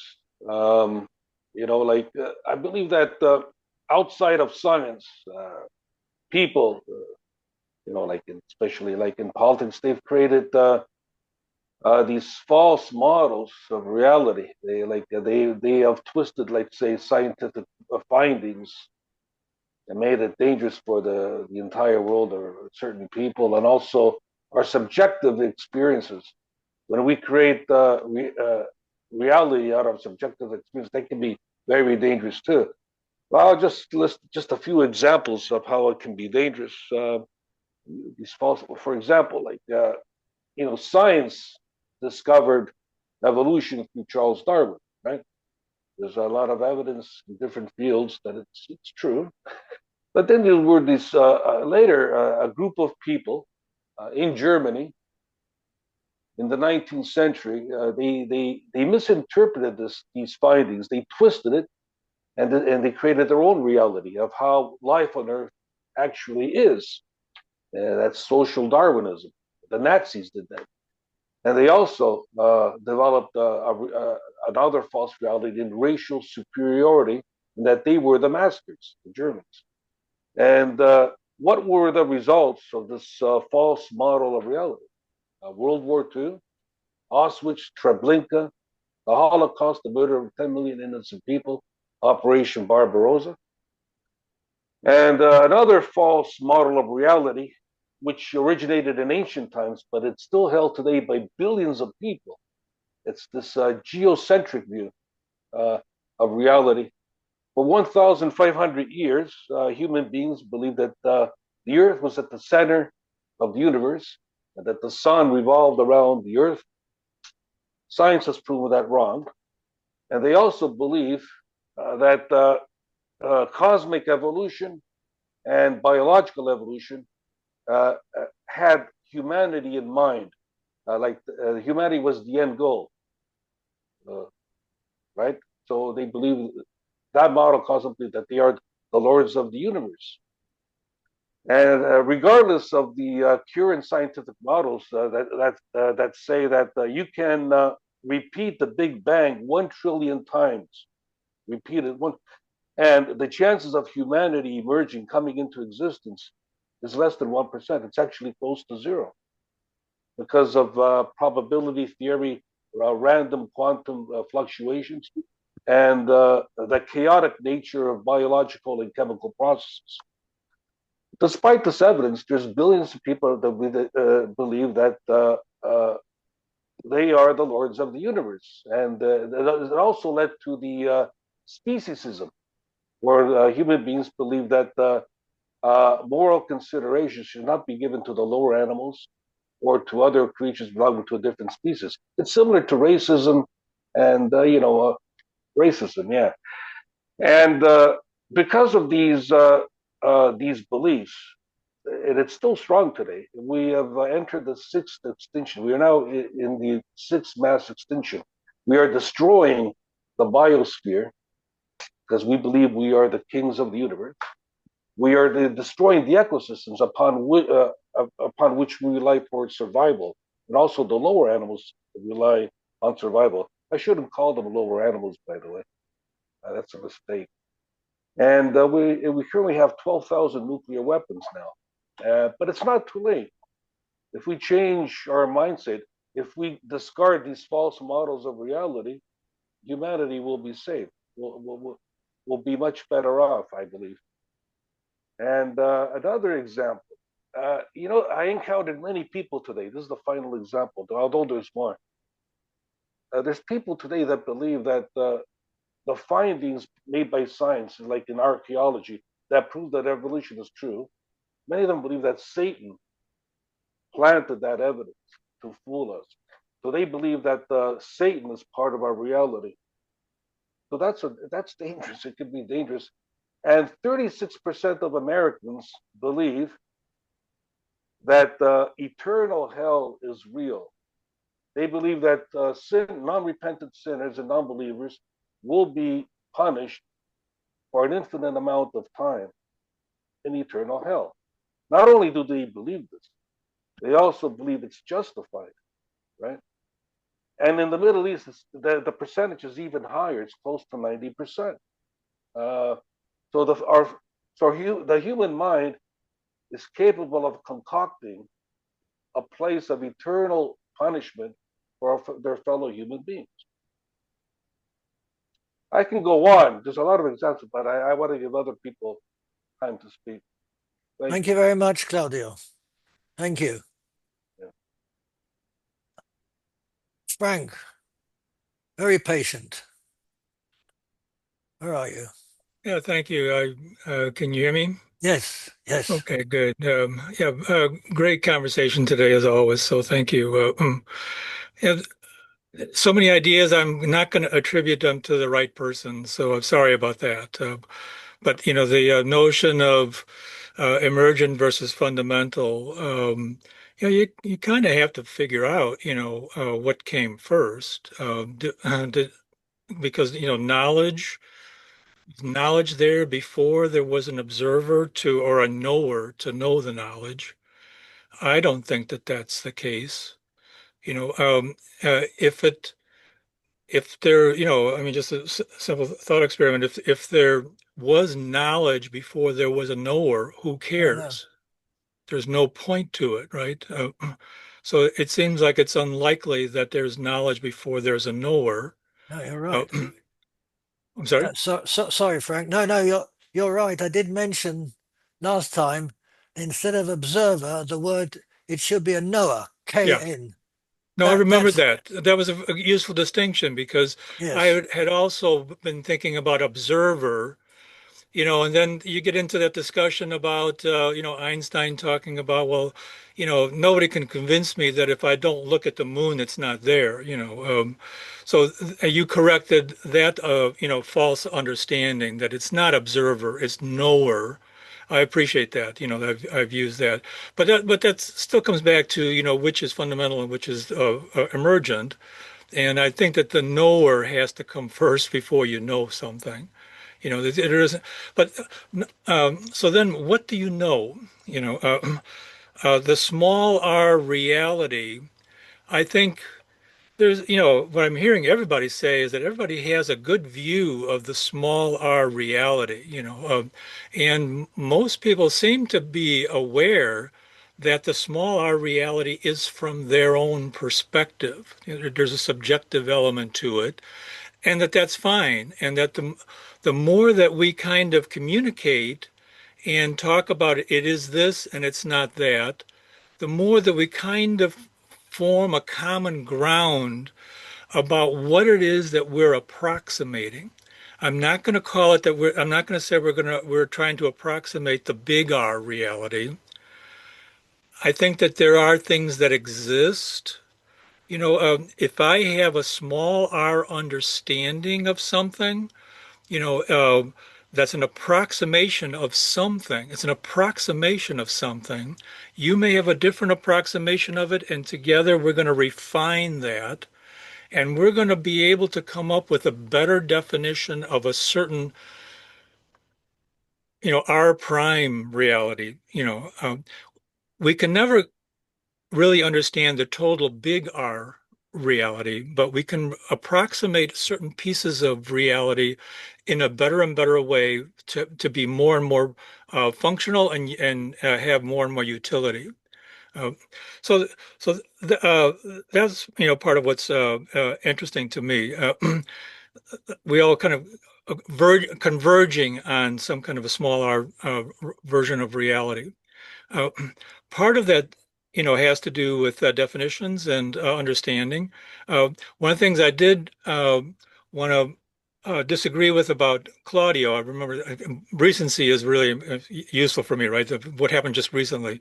So Claudio was saying that for a long time, people thought that the Earth was the center of the universe, and then they found that that was wrong, and that the sun is the center of the solar system. And that's equally right and equally wrong, because it's all just a matter of reference, right? That No, I didn't. I uh, didn't say the. Sorry, I didn't say the sun was the center of the solar system. I said they believe that the sun revolved around the Earth. right, exactly, and Yeah, the I didn't. that the sun revolves around the Earth, and that you said that that was wrong, and that's not wrong. I mean, it's purely a matter of reference frame, right? Because everything is in motion in relation to everything else. So it's purely a choice of reference frame to pick the Earth to as the point of reference for everything else that's rolling around it. And as Stephen Hawking said, that we choose to pick the sun as the center of our immediate center of representation, just because the math is easier. But it's equally true that the sun revolves around the earth just as the earth revolves around the sun. Everything's in motion in relation to each other, and that I think is a profound understanding that everything is relative in relation to everything else, and that has to do with this notion of how do we know things, which is through perception. Perception has to do with representation of the small r reality. And one of the guys that I've been reading recently, Thomas Metzinger, he's both an analytical philosopher and a cognitive neuroscientist. He's really demonstrated that mental representation cannot be separated from simulation. We don't represent things in our minds exactly the way that we see them because our perception is so coarse-grained. We perceive things around us. We make a mental representation in our midbrain, and that mental representation is intrinsically involved with simulation. It's only useful to us if we see an object in the world, if we simulate whether it's going away from us, coming towards us, if it's going to attack us, if it's going to help us. It's only our representation evolutionarily is based on the function, right?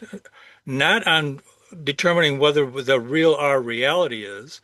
It's based on function. So we have this representation that's intrinsically bound up with a simulation of what the function, and that's what gets us into problem with trying to understand the big R reality. So somebody else was talking about intelligence and confusing intelligence with consciousness. I did just want to throw out that I do think that we're eventually, it's just inevitable that we're going to reach artificial general intelligence because we can build machines larger and larger than our brains are able to. Our brains have a limited size because of the birth canal. There's a biological reason why our brains are a certain size. There isn't that limitation in terms of creating artificial brains. And artificial brains have intelligence that are substrate independent, and as opposed to consciousness, which I believe I think that there's a lot of evidence that says that's substrate dependent. So some interesting thoughts. I really appreciate everybody's contributions here, and I'll leave it there and see if you have any questions or comments. Thank you very much, Frank. That was very, very interesting. Yeah, everything is relative to everything else is an extremely, extremely important point. Extremely important.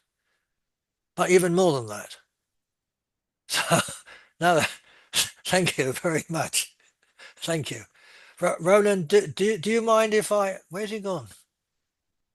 Where's the little one? Oh, there he is. Samuel. I'm right here. No, apart from you.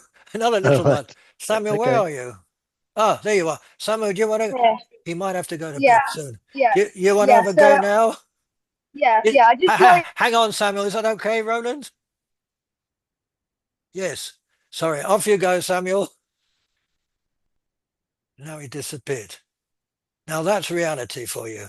Samuel, come back. Okay. Roland, how did you make him disappear? Oh no. Oh gosh, a very rich conversation. Lots of interesting stuff going on here. I've got a few notes down here. I'm not sure which order to do things in, but I have Frank's comments in my mind most recently about the reference point for looking at the solar system and stuff. And I completely agree with him. Of course, one of our major disciplines that have been used for some centuries now, which is celestial navigation, uses a geocentric model.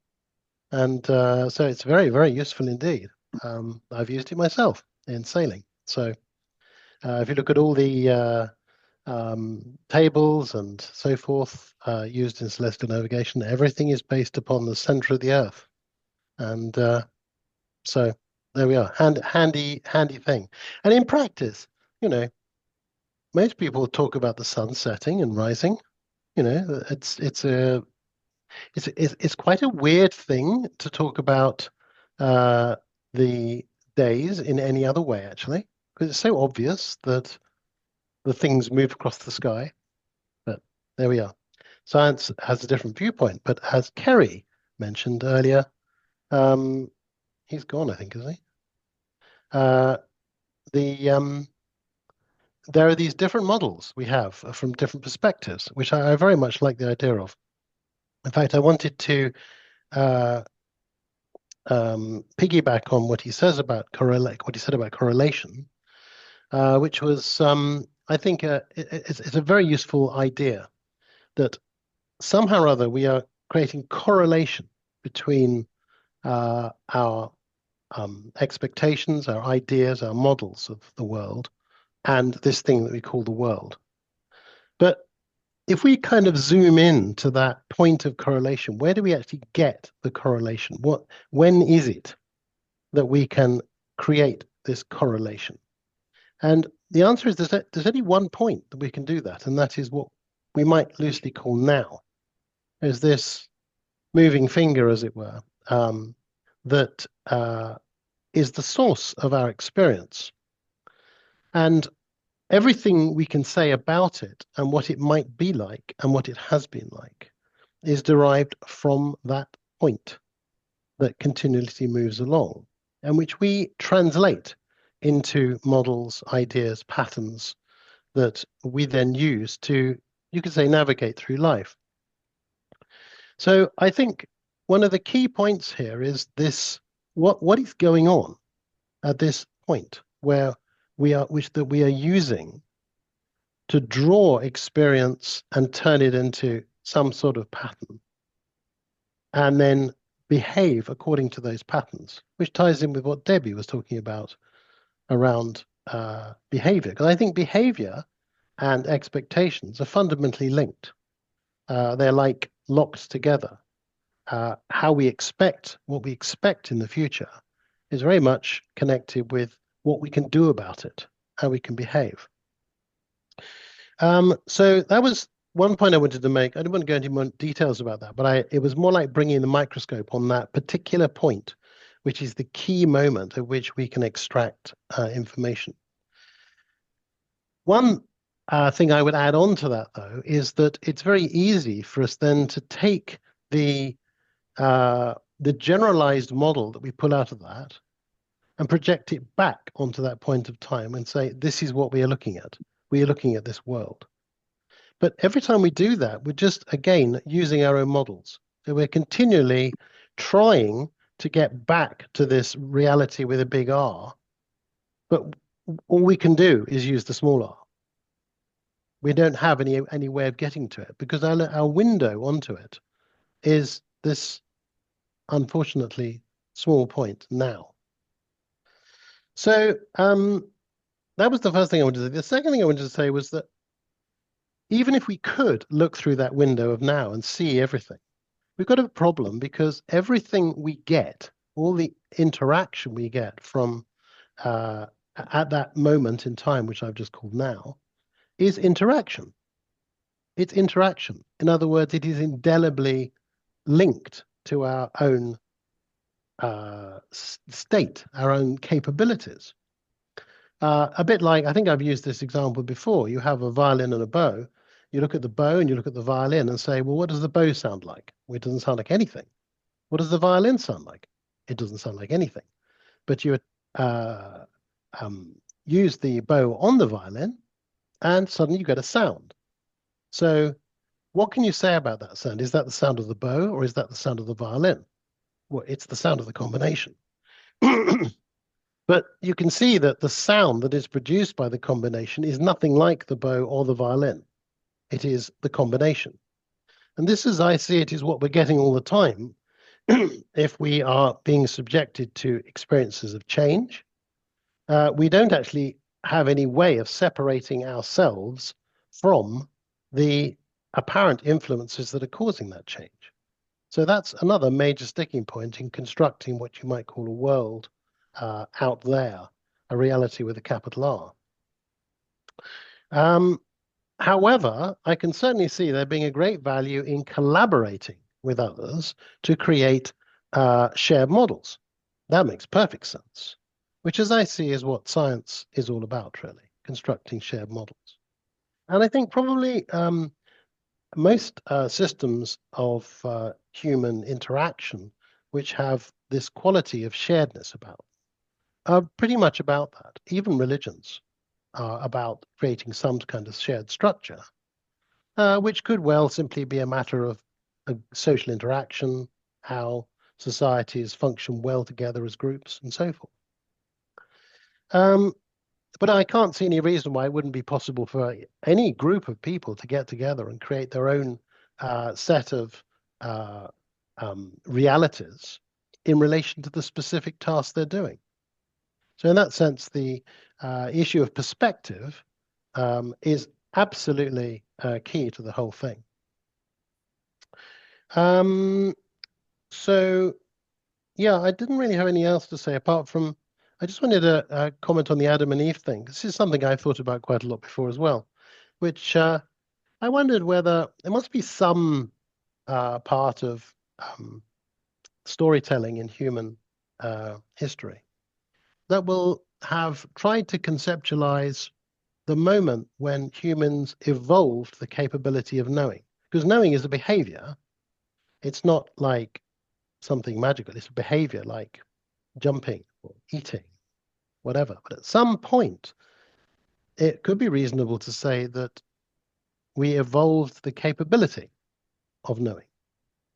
And that might be an interesting story to relate to that particular historical moment and how possibly that capability has caused us endless problems, as this meeting suggests.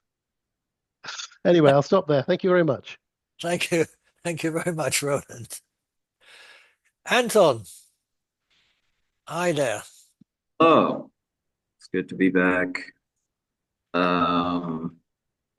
This interesting conversation as others have. I might say that every time up on the camera. So, okay, I have notes written down. I mean, that might just even be necessary as far as like how many people I've thrown out, but I'll try to keep it, reasonably concise. And then, so what I'm talking about as I'm listening to people talk about this might have been in Ron's intro. I got here late as well. So what I'm about to say is the abstract, once again, and the capital R reality, compared to necessarily the subjective reality. So typically, we think about reality as what's measurable. Well, I mean, many people think more or less about what's real as what's measurable and tangible. I like the word observable that's been used for me saying measurable and tangible. And also there seems to be what's mostly or entirely conceptual. It makes sense there's approximations as we've talked about, but I don't know if we can ever get dead accurate as far as what capital R reality is. So there's the limitation. I'm aware that this might in part overlap with what Tone said earlier. It happens that me and Tone have similar hats, as it turns out. I didn't plan that. But, well, similar hats for one thing. It's not the only thing. But as far as like broader reality, what I'm saying is we may never get to exact reality, but there's believably an approximate reality. But I don't know why I forgot about this. Something that I've actually thought a lot about.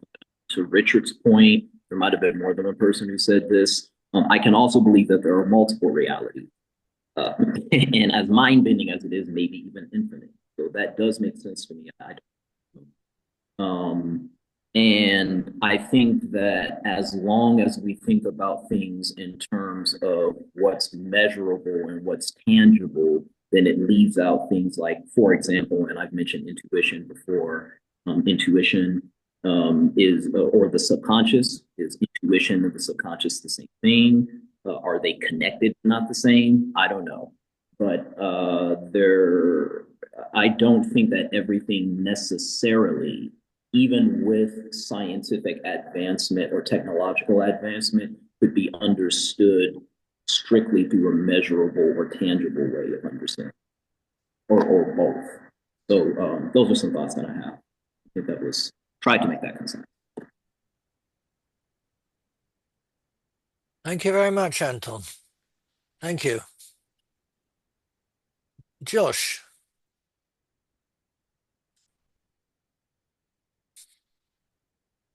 Me again. Yep. Yeah. So, wow, there does seem to be a kind of a consensus toward comfort with the small r, the recognition that that's what we should really be counting on rather than the large R. Of course, there also seems to be a little bit of ambiguity there in terms of when people say the small r, some might be hinting that there still is a large R that's inaccessible to us, whereas others might say, no, that's an incoherent notion to begin with, which I think is what perhaps was what you were saying, that, and I would agree with that, that the notion of a large R isn't something that we have to be disappointed that we can't reach, that we have to sort of reconcile ourselves to, restricting ourselves to the small R.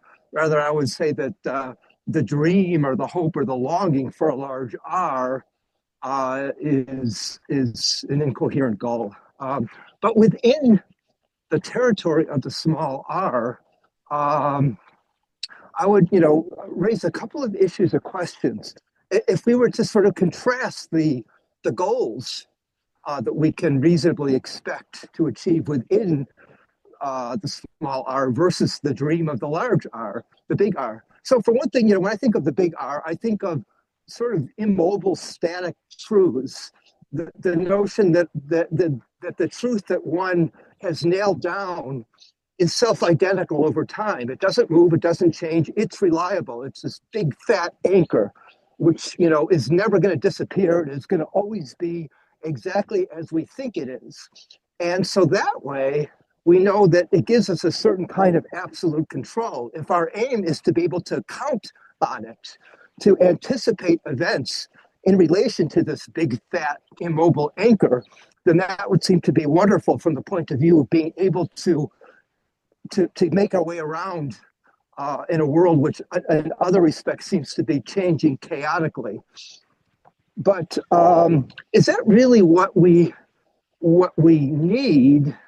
Or is what we need to be able to see similarities, recognizable, familiar similarities in the way that events unfold over time. If there's a certain continuity, a thread of continuity, implicative continuity from moment to moment in some area of the world that we are trying to anticipate, then it seems to me that we do very well in those situations, and we consider them to be perfectly comprehensible to us within the context of that small r. And because the thing is that the situations that we encounter all the time, particularly with respect to dealing with our fellow human beings, are situations that are so far removed from that kind of reliable predictability that to get anything like, saying, oh yeah, I know what to expect of, so and so, and I understand, why they, more or less I understand and anticipated why they would behave this way or that way under this circumstance or that circumstance. That level of anticipatability is something that we would give anything for in many situations, because think of how profoundly different life would be if, in terms of our relations with our circle of friends and family, not to mention, the cultural relations. If we could achieve that, then who cares about the large R, right? So there's a huge amount of work to be done within the small R. So then the next question becomes, is that achievable? And it's interesting to me that I looked up AI and I asked AI, I said, well, for Hume, what does Hume think about the idea of scientific progress? And it said, well, Hume doesn't really believe in the idea of scientific progress because of this fact that we're, have our own subjective perspectives, and we just sort of, are piecing together relative to these perspectives, this part of the world and that part of the world and this other part of the world. And the whole idea is hopeless of having any kind of notion of some sort of a asymptotic movement towards progress in scientific understanding. And then I moved to Kant. No, Kant has a complete opposite view.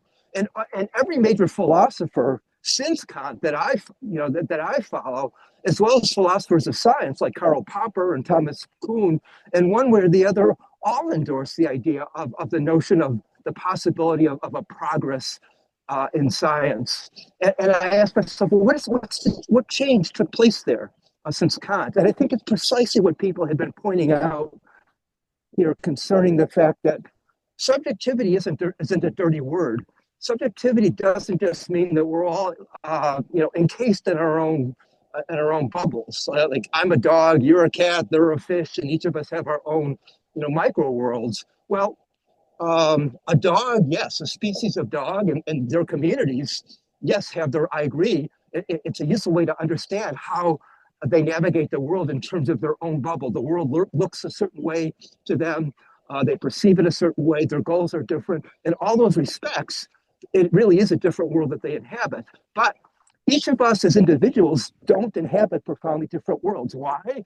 Because myself as an individual subjectivity, I'm already making use of, I'm already thoroughly intersubjectively immersed in the world of other people from before the time I'm born, and the way that I interact with my mother in the womb, and I enter this world, and I'm ensconced into the world of language. So my own personal subjectivity is already intimately interwoven within an intersubjective world, and it's precisely because of that subjectivity, as it translates itself into intersubjective interaction, is a positive, not a negative, and it makes possible not only the consensus of science, but the fact that larger, scientific worldviews end up becoming accepted by large numbers of people around the world, and there's a general agreement, that there's a progress there.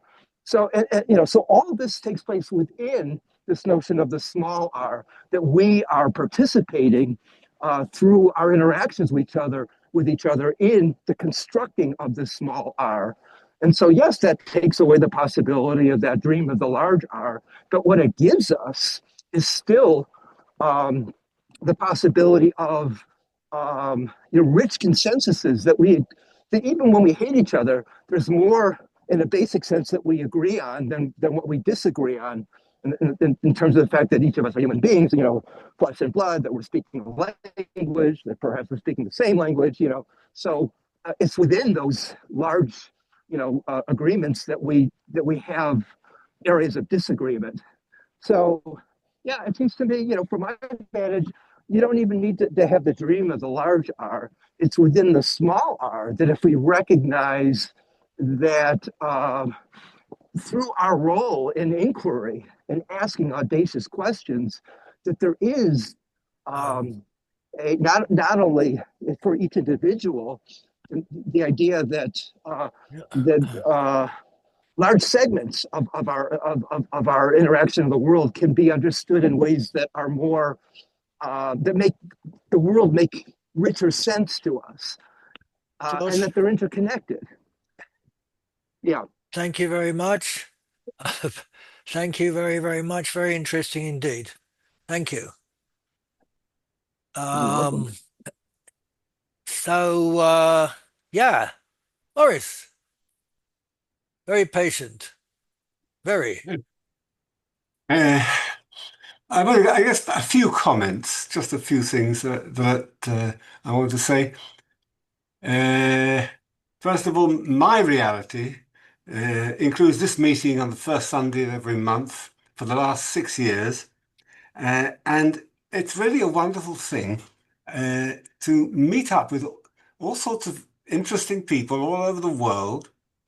And you, Ron, bring this about. I think that's really something that we should recognize. All of a sudden, I find myself visiting somebody in his office or in his or her home. I think it's an amazing thing. That's first of all. And of course, we also share our inner worlds when we do that, and that's even more of an interesting vision of other people's realities. Roland used an expression, and several other speakers have used it, something like the world out there. For me, the world is only in here. There is no world out there. The world is in here, inside me. And I assume it's probably the same for a lot of other people when they think of themselves. The world is both what I see and experience, and also my fantasy, my dream, my imagination. That's the world. I that is always my reality. You know, we're not all. Earlier on, somebody said we're all philosophers or physicists or mathematicians or I don't know what. Maybe it was Richard that said that. No, I'm a dentist, and uh, I change reality with my own hands every day in people's mouths. Now, their reality changes, my reality. I affect things. That's my inner world, and what I do with how I affect the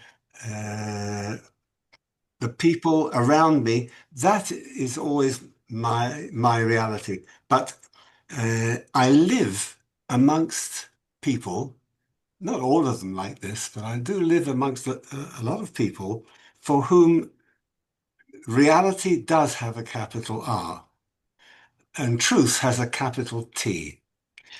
And the story of Adam and Eve is not a myth. It is for them, it is the only reality. And it is the constant and never changing reality. And they live their lives happily. I would even imagine, I might be wrong about this, but I would imagine that there are more people who see the world in that way than there are people who see the world in the way of the small r and the small t on truth. And they seem to manage very well, somehow or other. If I have my own reality, I just have to describe one part of it or one aspect of it, which maybe isn't obvious, and that is, it is eternal. My reality is eternal because I was never aware of it beginning. I will never know that it has ended. And that means that I will, Ron, you pointed this out beautifully in your book. That means I will never know that there is no longer, for me, reality. So mine, in that sense, I suppose, does have a capital R and it's eternal. Now, what are you going to do with that? That's it. I'm done.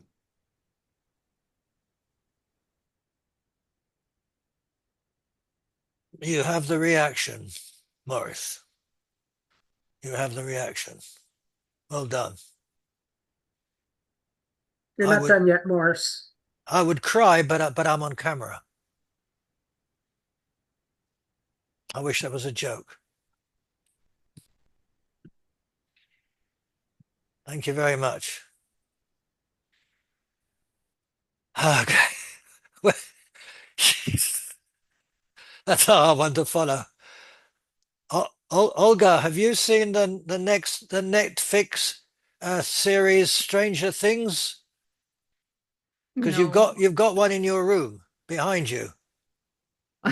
Okay. By the way, anybody who's seen it will know what I'm talking about.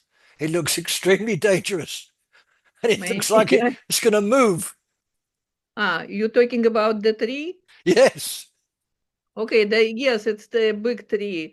I could wait to the end until everybody say something because I have very short note. Or you want me to talk now? Go for it. Okay. Okay, so first I just forgot to talk. Several people remind me that about interconnectivity of everything, and a kind of and you talked about arts, and they probably represent reality because they represent human experience. They represent reality no, again, we could say not more correctly or kind of, no, they closer to representation, real representation of reality than philosophy or math or physics. You talked about this, about arts. And for example, with poet could say, I am reality. And I don't care who you are. I am reality. And this is probably could be seen as the biggest truth. You see, you could say, I am truth, I am reality, and I don't care what you think and who you are. You see? So it's one thing, but again, it's not I'm saying that it's my opinion. I'm just saying how we could represent things. And I'm person who I'm masquerading mostly as an artist, so I kind of closer to this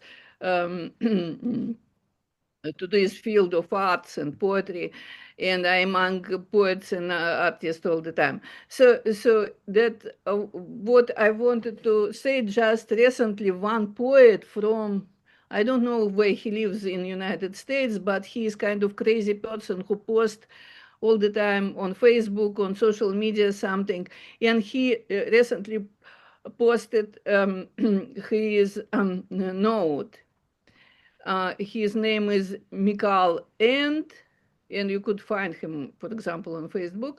And he posted this note. In these days, in the info society of momentary glimpses, reality is fabricated by the headline writers. That's it. Thank you very much, Olga. Thanks. Very nice. But be careful of that tree when it starts moving. Okay, be careful. It will attack you. Okay, thanks. Thanks for you. Thank you very much. I will be there. Yes. Okay. Thea, welcome. Sorry, you've got great patience. Welcome to the discussion. Hey, thanks, Ron. Yeah, I for some reason, I mean, I haven't used this for a long time. I couldn't find where to put the hand up, but that's fine. That's life. Next time. Yeah, and what I want to do, I realize, is I want to understand what it is you're saying in a very particular manner, because you said that epistemology comes before ontology, right? So if there's no, I mean, we have to know what knowledge is before we can understand anything about being.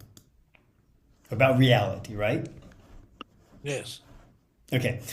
And I'm wondering if there's something more basic than that. And that is, how do we even know? What is this? What is our knowledge? How is knowledge constructed for us as a species? So, and I'm going to get at this by asking questions. Do you believe that bacteria is real? And a virus is real? Even if humans weren't here, that there would still be a viral reality? No. No. Okay. So do you believe that science gives us access and gives us accurate information, though relative, tentative to our knowledge and the possibilities that we have based upon society, the relationships, interactions, etc., so that science gives us some access to aspects of reality that are not us, but that influence us? When you say science, you mean scientists? Well, science as a method of probing knowledge. No. Philosophy is one method. No. Science is another method. There's no such thing as science if there are no scientists. You agree? Yes. So scientists are human. I agree. And part of it then is our species' way of trying to understand things that are not us, that are real. Maybe small are real, but if these things are real and our sciences are helping us to understand them, as we're learning today in the whole field, something called fetal programming. It's what is the deep structure of us as an individual growing within the womb of our mother, the deep imprint, not just genetic, also epigenetic, also having to do with mitochondria, having to do with many other processes, the way we are literally shaped, our brain and our body, within the womb of the mother. So that more basic than ontology, as you're saying, is epistemology, and I'm saying, I'm wondering, I think it is, and I've very clear reasons why. The more basic to that is, how do we even know what we know? And so I'm with go ahead. Morris on. Oh, it's just gone. Missed it. I'm with Morris on this. Good, you're back. There is nothing beyond me. Okay. And I'm talking about not me, but all the me's. So you mean there is animal? there's nothing beyond it. So animal, non-animal, bacteria, etc. Well, that's what I observe. Okay, that's what I fair know. enough. Okay, that's what I am trying to understand. Okay. But there were differences because our species didn't have any knowledge of, for example, bacteria. We didn't have any knowledge of the microbiome. We didn't have any knowledge of radioactivity. We didn't have any knowledge. I didn't have any knowledge of how to raise my hand on this platform. But before we have knowledge, there's a particular way that is presented to us. No, you're asking me whether bacteria existed before there were any humans to know about it. Yes. To which I would say no. Okay. They didn't exist. So who did they exist for? They existed within the dinosaur species. Oh. And if science gives us any indication of something that's accurate, because I looked into this when the coronavirus was hitting. I was living in China at the time, working in a hospital.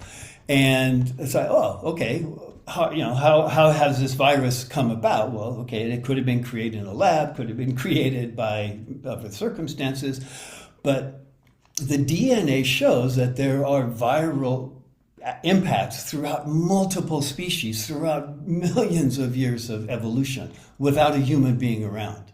No. So either that's accurate or it's false, or not accurate, excuse me. No, you're looking at knowledge retroactively. Well, I mean, you're saying that that things that I know things before I knew them.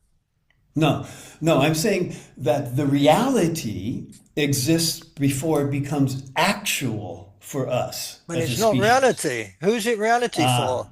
It's reality for dinosaurs who didn't have the same knowledge I don't know. we have. We didn't know about. Do you think that there were humans when there were dinosaurs? No, of course not. Well, okay, so dinosaurs. Okay, so let's look more locally. Let's look at a canine, right? Okay. Canines have allergies. Canines have all kinds of phenomena. They have bacterial growth because of their knowledge? No, because of their interaction with life, with reality. You agree with that? That's what we know about. That's right. If we're not there, we wouldn't know that about canines. Well, sure. Gravity didn't exist before Newton, but the phenomenon that we call gravity seems to have existed before the terminology of gravity, because people were attracted together and things fell down before Newton coined the term gravity. Right? Well, yes, but as you just said, there were people that things fell upon. Right. No people, no falling. Okay, agree. No people, no observation of falling. So if the tree falls in the wood, would there be any sound? No. Okay, so then sound waves don't exist. Hang on. As soon as you say if, then the whole thing falls apart. If there is a tree in a forest and it fell, as soon as you say that if there's a forest, we're already thinking about a forest. So the whole thing doesn't make sense. If a tree fell, you're already telling me that there might be a tree. In which case, I already have the knowledge there might be a tree. In which case, the whole thing doesn't mean anything. I'm intrigued by that. I guess I'm intrigued because what I've understood from Debbie and from Olga and from I don't remember the other woman's name on here, is, it's the difference of looking at relationship and, how it is that we as the species are literally symbiotic. Okay. And within, because without the microbiome, we wouldn't be the species we are. Microbiome exists besides and without us existing within other animals. No? You keep on pushing me towards saying yes, but I won't. No, I'm questioning No, because it's okay. if nothing exists besides the fact that we know it, we either fabricate those things that we know, or that knowledge, you use the word retrospective. And I'm wondering the difference between saying retrospective and it's actual. It's not actual for us that bacteria existed until 1600s. Then a particular theory that a person had and particular scientific process of investigating it determined that, oh, hey, there is something that is there that's not us. It's not a human, but it affects us. It could even kill us. Okay, so we're going back. We're going back again. You're talking about knowledge before it's known. And we know about... No, I'm talking about reality before it's known. Well, what is reality then? We're going back to the beginning. Reality can only be reality for somebody. If there's no somebody, there's no reality. This doesn't exist. It did exist because we're going back and saying, well, at that time it existed, but it only happens at the time that we're saying that it existed. Okay, You I can't understand. have My goal is to understand how you Okay, think of those facets. Okay. I know it sounds extreme, but I can't see any way out of it. We can we can pretend. And so if you didn't exist, we wouldn't be having this to talk today, or there'd be somebody else having the talk, correct? But it wouldn't exist for you. Does that mean it doesn't exist for other people here? Let me ask you a question. Okay, when somebody is dead, the state of being dead, does anything exist for that dead person? Not for that dead person, but for to the others. people who bury them, to others, yes. That's the point I'm making. If everybody in the world is dead, there are no people at all. Does anything exist? Okay. There would be no plants, there would be no animals. No, I'm asking, does anything exist when there are no people in the world at all? For us, no. There is no us. But then there would be no world, because if there is no us, then okay, that's your position. Okay, I accept that. Okay, that's my goal of trying to understand that. Because I'm more of a realist. Because I'm a psychologist, study neuroscience, and try to understand how we create these types of knowledge that others have talked about, right? Imagination and such. Because an imagination has the same neurological impact as seeing something. Science demonstrates that not retrospectively, but in the moment, right? So in the moment that we apprehend something, even if it's private, lots of people call it subjective as a way of minimizing it, but even if it's private, it is real in the moment of apprehension. You agree with that or not? Yes. Okay. So if it's real in the moment of apprehension, that's pretty, okay, we agree on that. But what is real beyond apprehension, that's really, and as you had said and others had said, that's really problematic. And it's problematic. Well, I don't think it is. Well, but if we have approximations to it, then our understanding isn't full. It's approximate, right? Not when we're dead, we don't have any approximation. Oh, I agree. I absolutely agree. But let's talk about when we're alive. Let's do a metaphysics from within the world, not a transcendental metaphysics. Because you're showing me, you're thinking, how you are in reality, right? By your talking, by your positioning. And we're all trying to share and trying to understand each other's points of view. I agree, if I die, my reality stops, but does my partners, does my children, do you? But that's my point. You understand it when it comes to you, but when I say that everybody's dead, what do you say then? Same as I would say that even if it's retrospective, because I wonder if for you it's retrospective knowledge, therefore it's not really real. If evolution is accurate, then evolution gives us a way of understanding how nature kind of, or God kind of, either bottom up or top down, right? Something is here that we're talking about. And through the processes of evolution, has a species created that can question what is real and what's real if I'm not here. But before we were here, if dinosaurs were here and if all these bacteria and things exist, they existed, they were real before they were actual, or before we apprehended them, right? No. Okay. No. So then when the earth began, humans were already there apprehending, or not? What do you mean?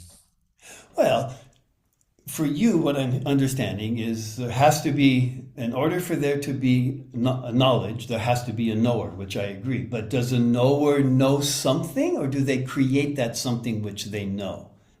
That is a good question. It's possible, if you want to use the word create, and I suppose you can say that. But before, if you want to use the word before we create, there isn't anything. There just isn't. It's very difficult. I understand it's difficult and people don't like it when I say it and people go crazy. It's a good way to break up a party, by the way. Have this conversation, that's it. I mean, I agree. And I think, because we each have our own particular standpoint, we all have our own systems of reference that we use, right, to understand reality. And my point making earlier, talking about what the field called fetal programming, that's not retrospective, that's pretty current, and even what's called mitochondrial psychobiology. It's how our mitochondria affect our mental health, affects our neurological, even our energy. So those are new ways in which we're understanding how we function, which means, okay, then how do we know what we're calling reality? So maybe the view of reality is something that quantum physics saying we got to shift it. If there are no humans here, sure, we don't exist, but I bet you my plant's going to die if I don't water it, because I think the plant's real without me. How can it be real without you? Who's it real for? Well, if somebody else were to walk in the house, okay. Right? So but again, if there were no humans, it's possible cockroaches would come in, spiders would come in, they would deteriorate, and other creatures who are non-human would come in. They wouldn't know that that's a plant. They would probably apprehend it as, food or toxin. No. That doesn't work. Doesn't work for you. Okay. Okay. That's fine. For me. No, it's just that if you're going to put consciousness into cockroaches, then we have a problem. I like how you did that. I didn't say consciousness. I said awareness, but that's okay. Because I think consciousness is why we're having lots of problems because we can't identify what consciousness is. Let's use a more basic term, and I'll pull it from biology. Let's talk about cognition, cellular cognition, ability to respond to the environment. That's simple. There's a fundamental idea in cellular biology, not retrospective, very current, that cells have an ability to respond to the environment, even a single cell amoeba. And so that is a level of cognition that some people say, it's panpsychic or pan-consciousness. I don't agree with that, because I think that's a particular level of a structure that our species and our cortex has a very different level of structure that gives us different possibilities than a microbe or an amoeba may have. But the amoeba is real even if we didn't apprehend it, because before people understood anything about mental illness, it was gods, it was the demons. Before people understood anything about all the microbes in our bodies. It's not a matter of understanding, it's a matter of knowing. If there's nobody to know, there isn't anything. That's all I'm saying. I know it's a hard one. I agree. No, I mean, this is it a doesn't common make idea between realists and idealists for centuries. So it's not hard for me at all to agree with. I used to be an idealist far more than a realist, but it's sciences and working with people has convinced me otherwise. But I don't want to keep going on. No, I but was thank never you. an idealist, but Yeah. but anyway, but thank you very much. Very interesting conversation. If we come next month, I hope you do. We can continue with everything's connected to everything else, and we Absolutely agree. as Yeah. James, I think it was James correctly said that we keep on coming back to the same things but different perspectives because the point I made in the beginning was that this is it. It's This world is it. Yes, it's reality. There's nothing beyond that. There's nothing before that. Okay. So that every discipline wants to find out what's real, and they say it. They say it. This is what's really happening, until 5 years later they say, well, that wasn't really what was happening. This is now happening.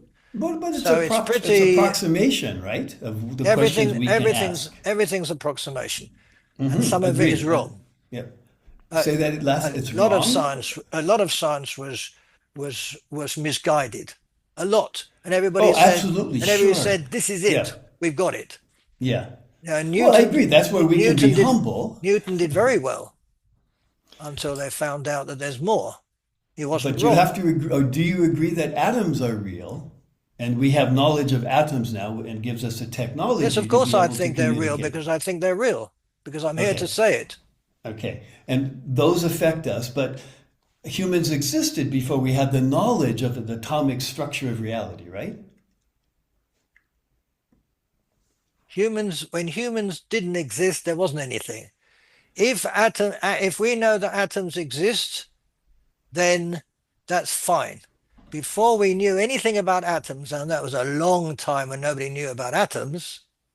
Well, Democritus had the idea before, but true. 20,000 years ago, sure. Hundreds billion, I agree. 2,000 years. But that's not the point. Before it was known, in what way did they exist? For whom? For what? How? For what does it mean to exist? Reality that we depend upon for our very existence. Because if atoms didn't exist, we wouldn't have any microbes. Yes, I know, but it's very nice to say they exist, but when we didn't know about them, they did not exist. They don't exist for anything or for anybody. What do things exist for? Okay. For what? So yours is a human-centric reality. Yes, if you want to put it that way, yes. Okay, I accept that. Okay, again, I mean, I don't function that way because. No, okay, fair enough. Yeah. Okay. That helps me to understand that. Most people don't. Most people don't agree with me, which is fine as far as I'm concerned. Sure. I can't please all the people all the time, or even some of the people all the time. Oh, of course not. None of us can. Do? We have to justify it to ourselves because we're the one that have to live with these bodies. Correct. Yeah. I can't even ask myself why I believe what I believe in, which is your field. Yes, indeed. Okay. Because I know what we believe really affects us on a deep structural level. True. True. And that's where, again, this idea of relationship to everything else, respectivity to everything else. Yeah. So, okay, thanks. Very interesting talking to you. Can I ask Theo, what's your field? By training, I'm a psychologist, psychotherapist. By education as well, by philosophical depth. I've been reading and translating from Spanish to English the works of a Spanish philosopher called Javier Zubiri, who Zubiri lived at the beginning of quantum mechanics and was talking to a lot of these philosophers and thinkers who developed it. And he presents an approach of realism. It's not new realism. I would have to really say it's Zubirian realism because it's so fundamentally, radically different. And he presents views that are very scientifically sound on so many levels. And there's a lot of evidence that I can adduce to that. But he's the one who puts forth an idea, what's called sentient intellection, that our way of knowing the world is based on our senses, that our senses are intellective. And that the reason we know that there are sound waves is because the science, we've heard things that our science, or we go, what is that? And then we want to know what that reality is of that sound a little bit deeper, so we develop technology. So Zubiri's idea is we have primary apprehension of reality. Whatever we see, whatever we hear, whatever we taste, that's it. Secondary we have is logos, what we say about it. Our concepts, our precepts, our fictions, what our societies give us, what the possibilities we have, what the times in which we live, what the relationships we have, etc., etc. That's where we can have error. The first one is primary truth. We really do. I don't know, can you hear that? We really do hear things, I am, right? And so there is that reality, but then what we say about it is the logos. And then what we do, we go back to that, say, what is that sound I'm hearing? For example, because a dog orients to sound just like we do, but a dog doesn't respond to sound in the same way we do because they don't know it's sound, for one thing. So I agree with Ron that without humans there wouldn't be knowledge, but sound would really exist before humans, but we wouldn't know of its existence because we wouldn't be here to apprehend it. But dogs would, cats would, dinosaurs would have heard things. That's why they have vocal cords. Isn't perception pre-interpreted so that it's not simply a naive, direct experience of sense data, but the sense data is already pre-processed in a certain sense? Well, that's a Kantian idea. I think Kant was great at the time. To me, because of our species, we have, there's very clear that the neurological structures of our species is different than the neurological structure of other species. And that these structural differences, we have more short axons, for example, prefrontal cortex connecting different. But that's just the brain. Even on the cellular, the deeper structural, because I don't think everything is just brain, it's related to the relation we have with our body, even our microbiome, that those things, in a way, structure us. That's why we all have unique form of reality, but there are really those bacterial, there are really those microbiomes that really exist and have really existed that affect us. What do you think of Carl Friston's predictive processing model? I think Carl Friston has done some really good things because he talks about minimizing error, and he's talking about the brain as a predictive function. I think Friston's challenge, the difficulty is, just like with a guy by the name of Georg Northoff and his spatial temporal neuroscience, who is a Kantian, uses Kant's categories. But what they do is they have a lot of questions they can't answer because they think there are two things that are joined together. And what Zubiri expresses is, no, it's one structure. It's a psychosomatic structure for us, for other creatures as well. And so our philosophy has divided them. So Friston looks at the level of the brain. Northoff looks at the level of the brain and the spatial temporal dynamics of the brain. I think we have to go deeper than that. I'm familiar with Evan Thompson's work and the work of other enactivists. Yes, I am. Yes. And Varela, and yes.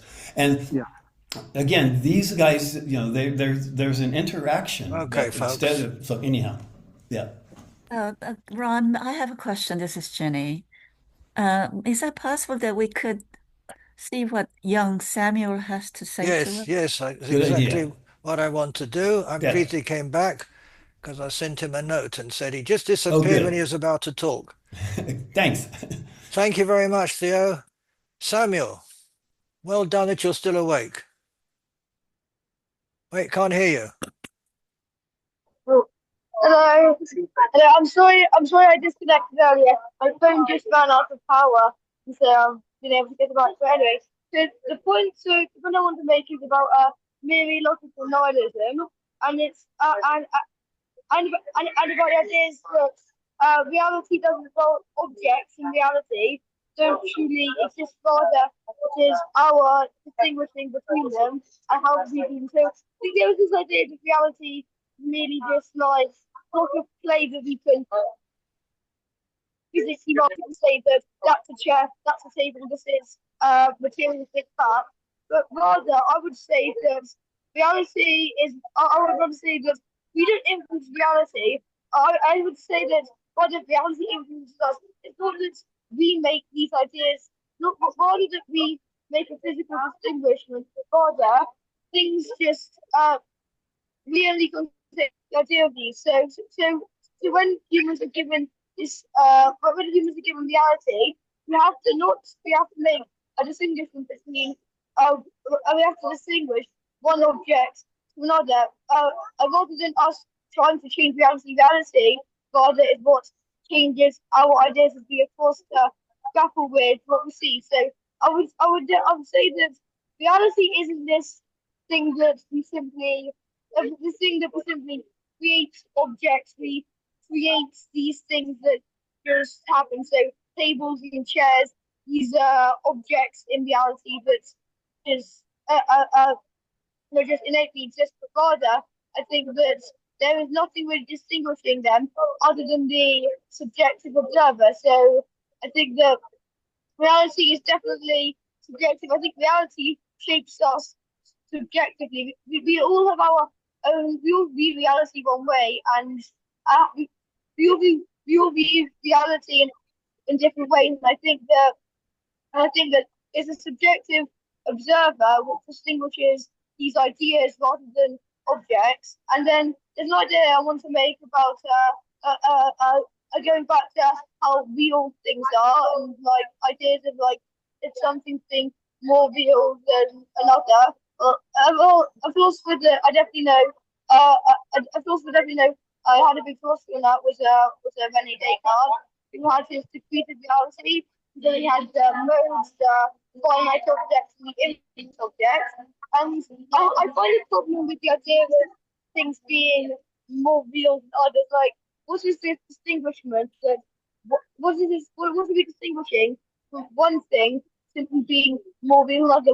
What does realness really mean? If I mean, if we value like one feeling of another, if we think that something that we can touch is so much more real, something we can hear, that is merely a subjective idea of what's more real. If things, of course, everything really just comes down to our perception. There are different ways of perceiving things.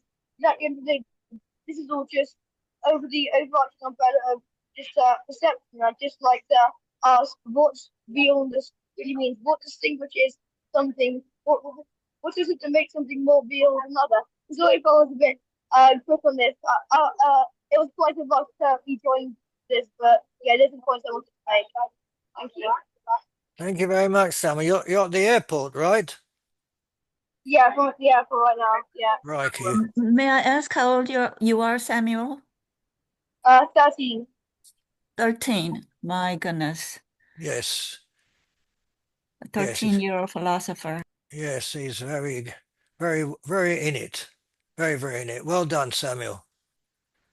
Very well done. I hope you have a good flight. And okay. Yeah, thank you. See ya.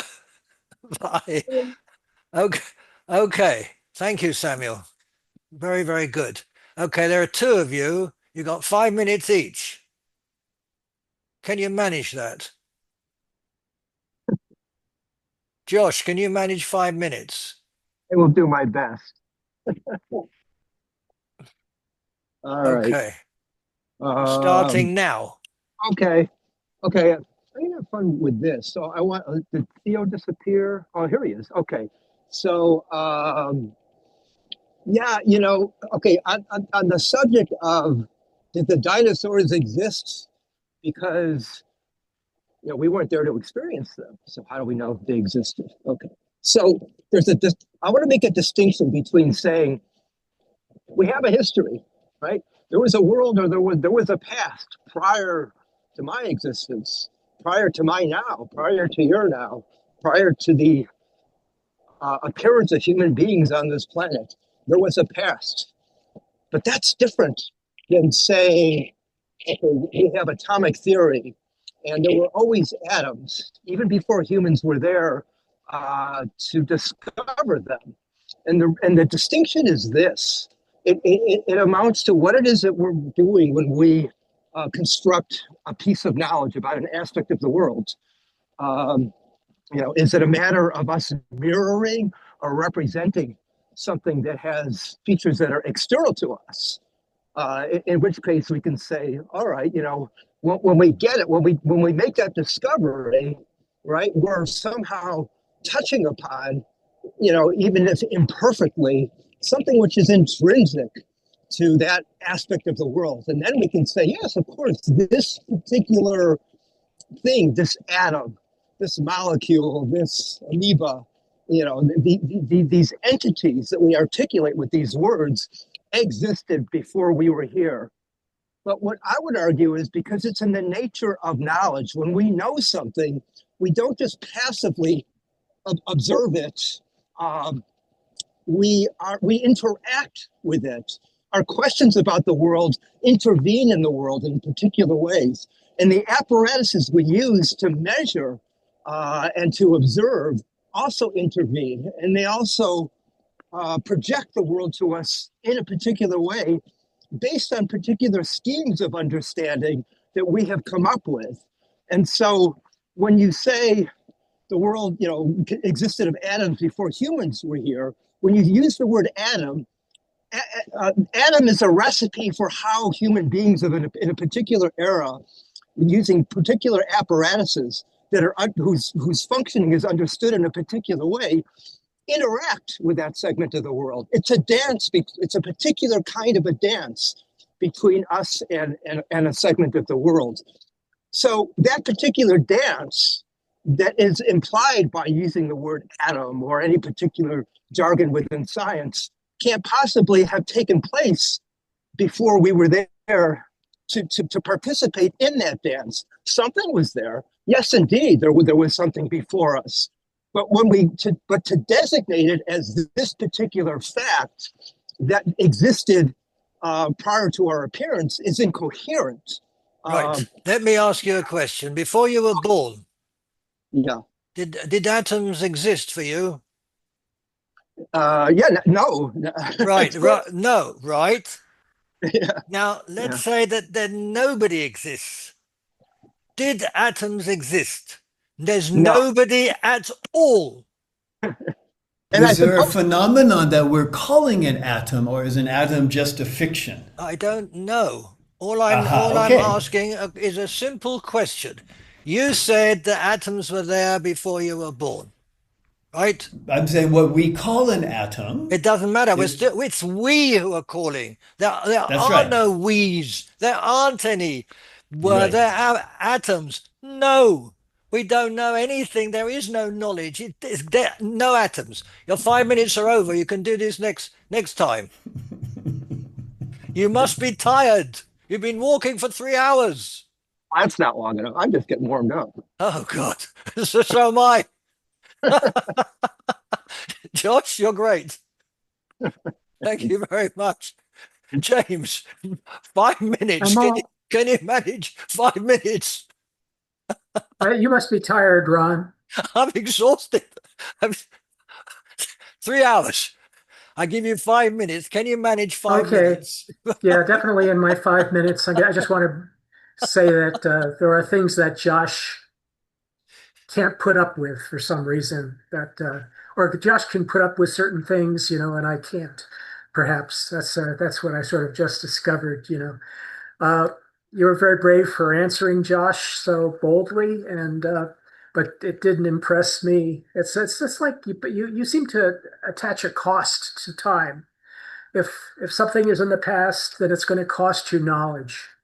You can't know what existed in the past. Of course we can know what existed in the past. It's called memory. So how is it that we know there were dinosaurs?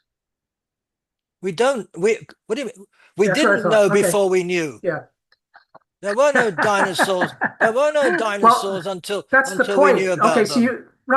So that's the point. Is that if something existed and we know about it, it's kind of that there's no limit of time to help us know about it. We can know things without having direct time access to them. Time is just simply something that things pass through, and No, disappear in, time is created not in and time. disappear in. Time is never simply anything. No, it's not simply. Well, No. that's easy to just If dismiss it. Yeah, it, if you want to dismiss it, you might win. Go ahead. no, if there, as soon as I use if, I'm in trouble. Right. You're the one. There is an island that You said that. That's right. I just said it. Unfortunately, I just said it. You discover an island that you didn't know about. Did that island exist for you before you knew about it? For you? Well, for me in particular, no, but that's Right. subjective. I don't use my Exactly. subjective knowledge as a Exactly. measure of what is knowable. Okay. Now let's say that nobody in the world, there is nobody in the world. Does that island exist? There's nobody in the whole world. Does the island exist? If nobody in the whole world, what? There are no people in the world. Does the island exist? Okay, so there's no people. Does the island exist? I would say yes. I would say yes because How? existence is because of the definition of existence. Existence is an attribute of something that is real. Is real for somebody. No, how can it be real? real? How can it be real when there's nobody to know about it? How can it? What's it real for? Because if there was somebody to know about it, they would know about it. That's why we can say it would be real. No, but in other words, we can. You are now saying it is real because you don't exist. You can't say it was real because it was, because you don't exist. Well, you created the hypothetical island. I have to agree with you that it's real. Because you're here. But I just told you about it. Yeah, right. I'm here in existence, exactly. And so is the island because you posited it. Exactly. Because we can posit things, we know they're real. Exactly. You're saying exactly what I'm saying. If you're not here, but you created it. Yes, you I created know. it. You are the if. Because I'm here, and so are you. Yeah. It's simple. Yeah. But so the if is just, well, I agree that anything that exists exists. And apparently you don't.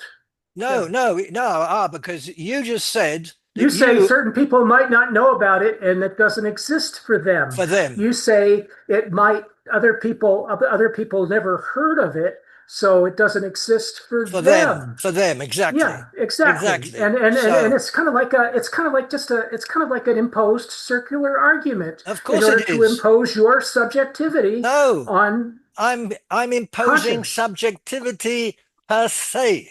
There's no subjectivity. There's no nothing. There's nothing to be known. There is no nothing. And when you tell me that I'm imposing, yes, I am, because I'm here and you're here and I'm posing upon you so that we are both agreeing about it existing. I'm asking you, if we did not exist, neither you nor me, we can't talk about an island, right? There's no island for you. There's no island for me. Because I can say I don't know whether it existed or not. Go ahead. I'm sorry to interrupt. I think there's an impasse that could be resolved here with just one thing.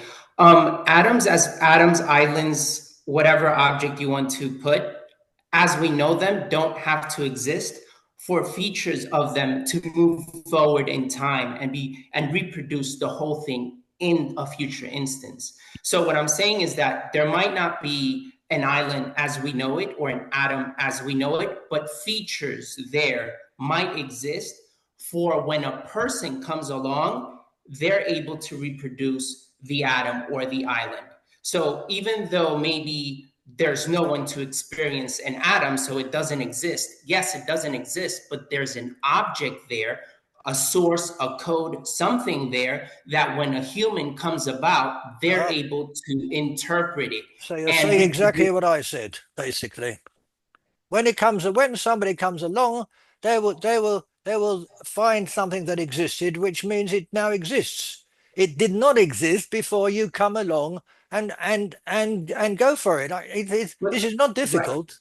Right. It did not exist as we know it to be. It didn't exist. As we know the form to be.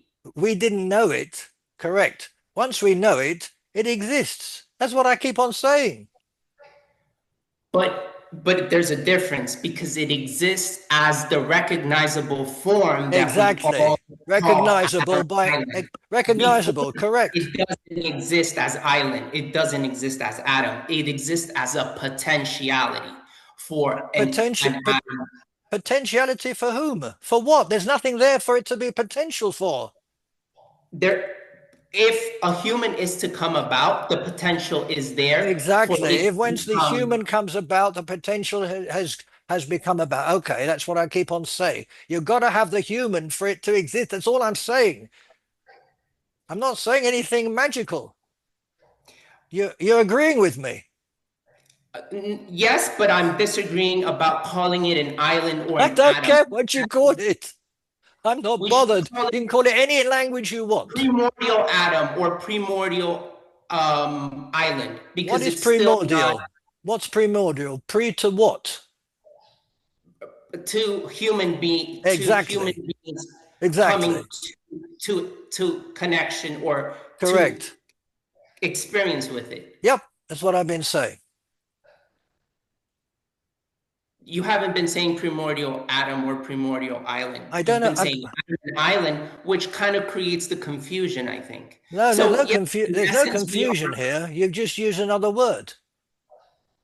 I think the other word is very necessary to clear it up because other people are saying, or at least for me, I feel that if when you're saying atoms don't exist, I'm thinking there's something about the essence of an atom that did exist because there's a record that there's a consequential deterministic chain that to leads us. it into existence. To us, yes. Yeah. Okay, so we agree. We agree that there is something there. We don't agree on what we're calling it. There is something there. I choose to call it primordial atom, primordial island. Well, what does it mean, primordial? Explain it to me. What does it mean?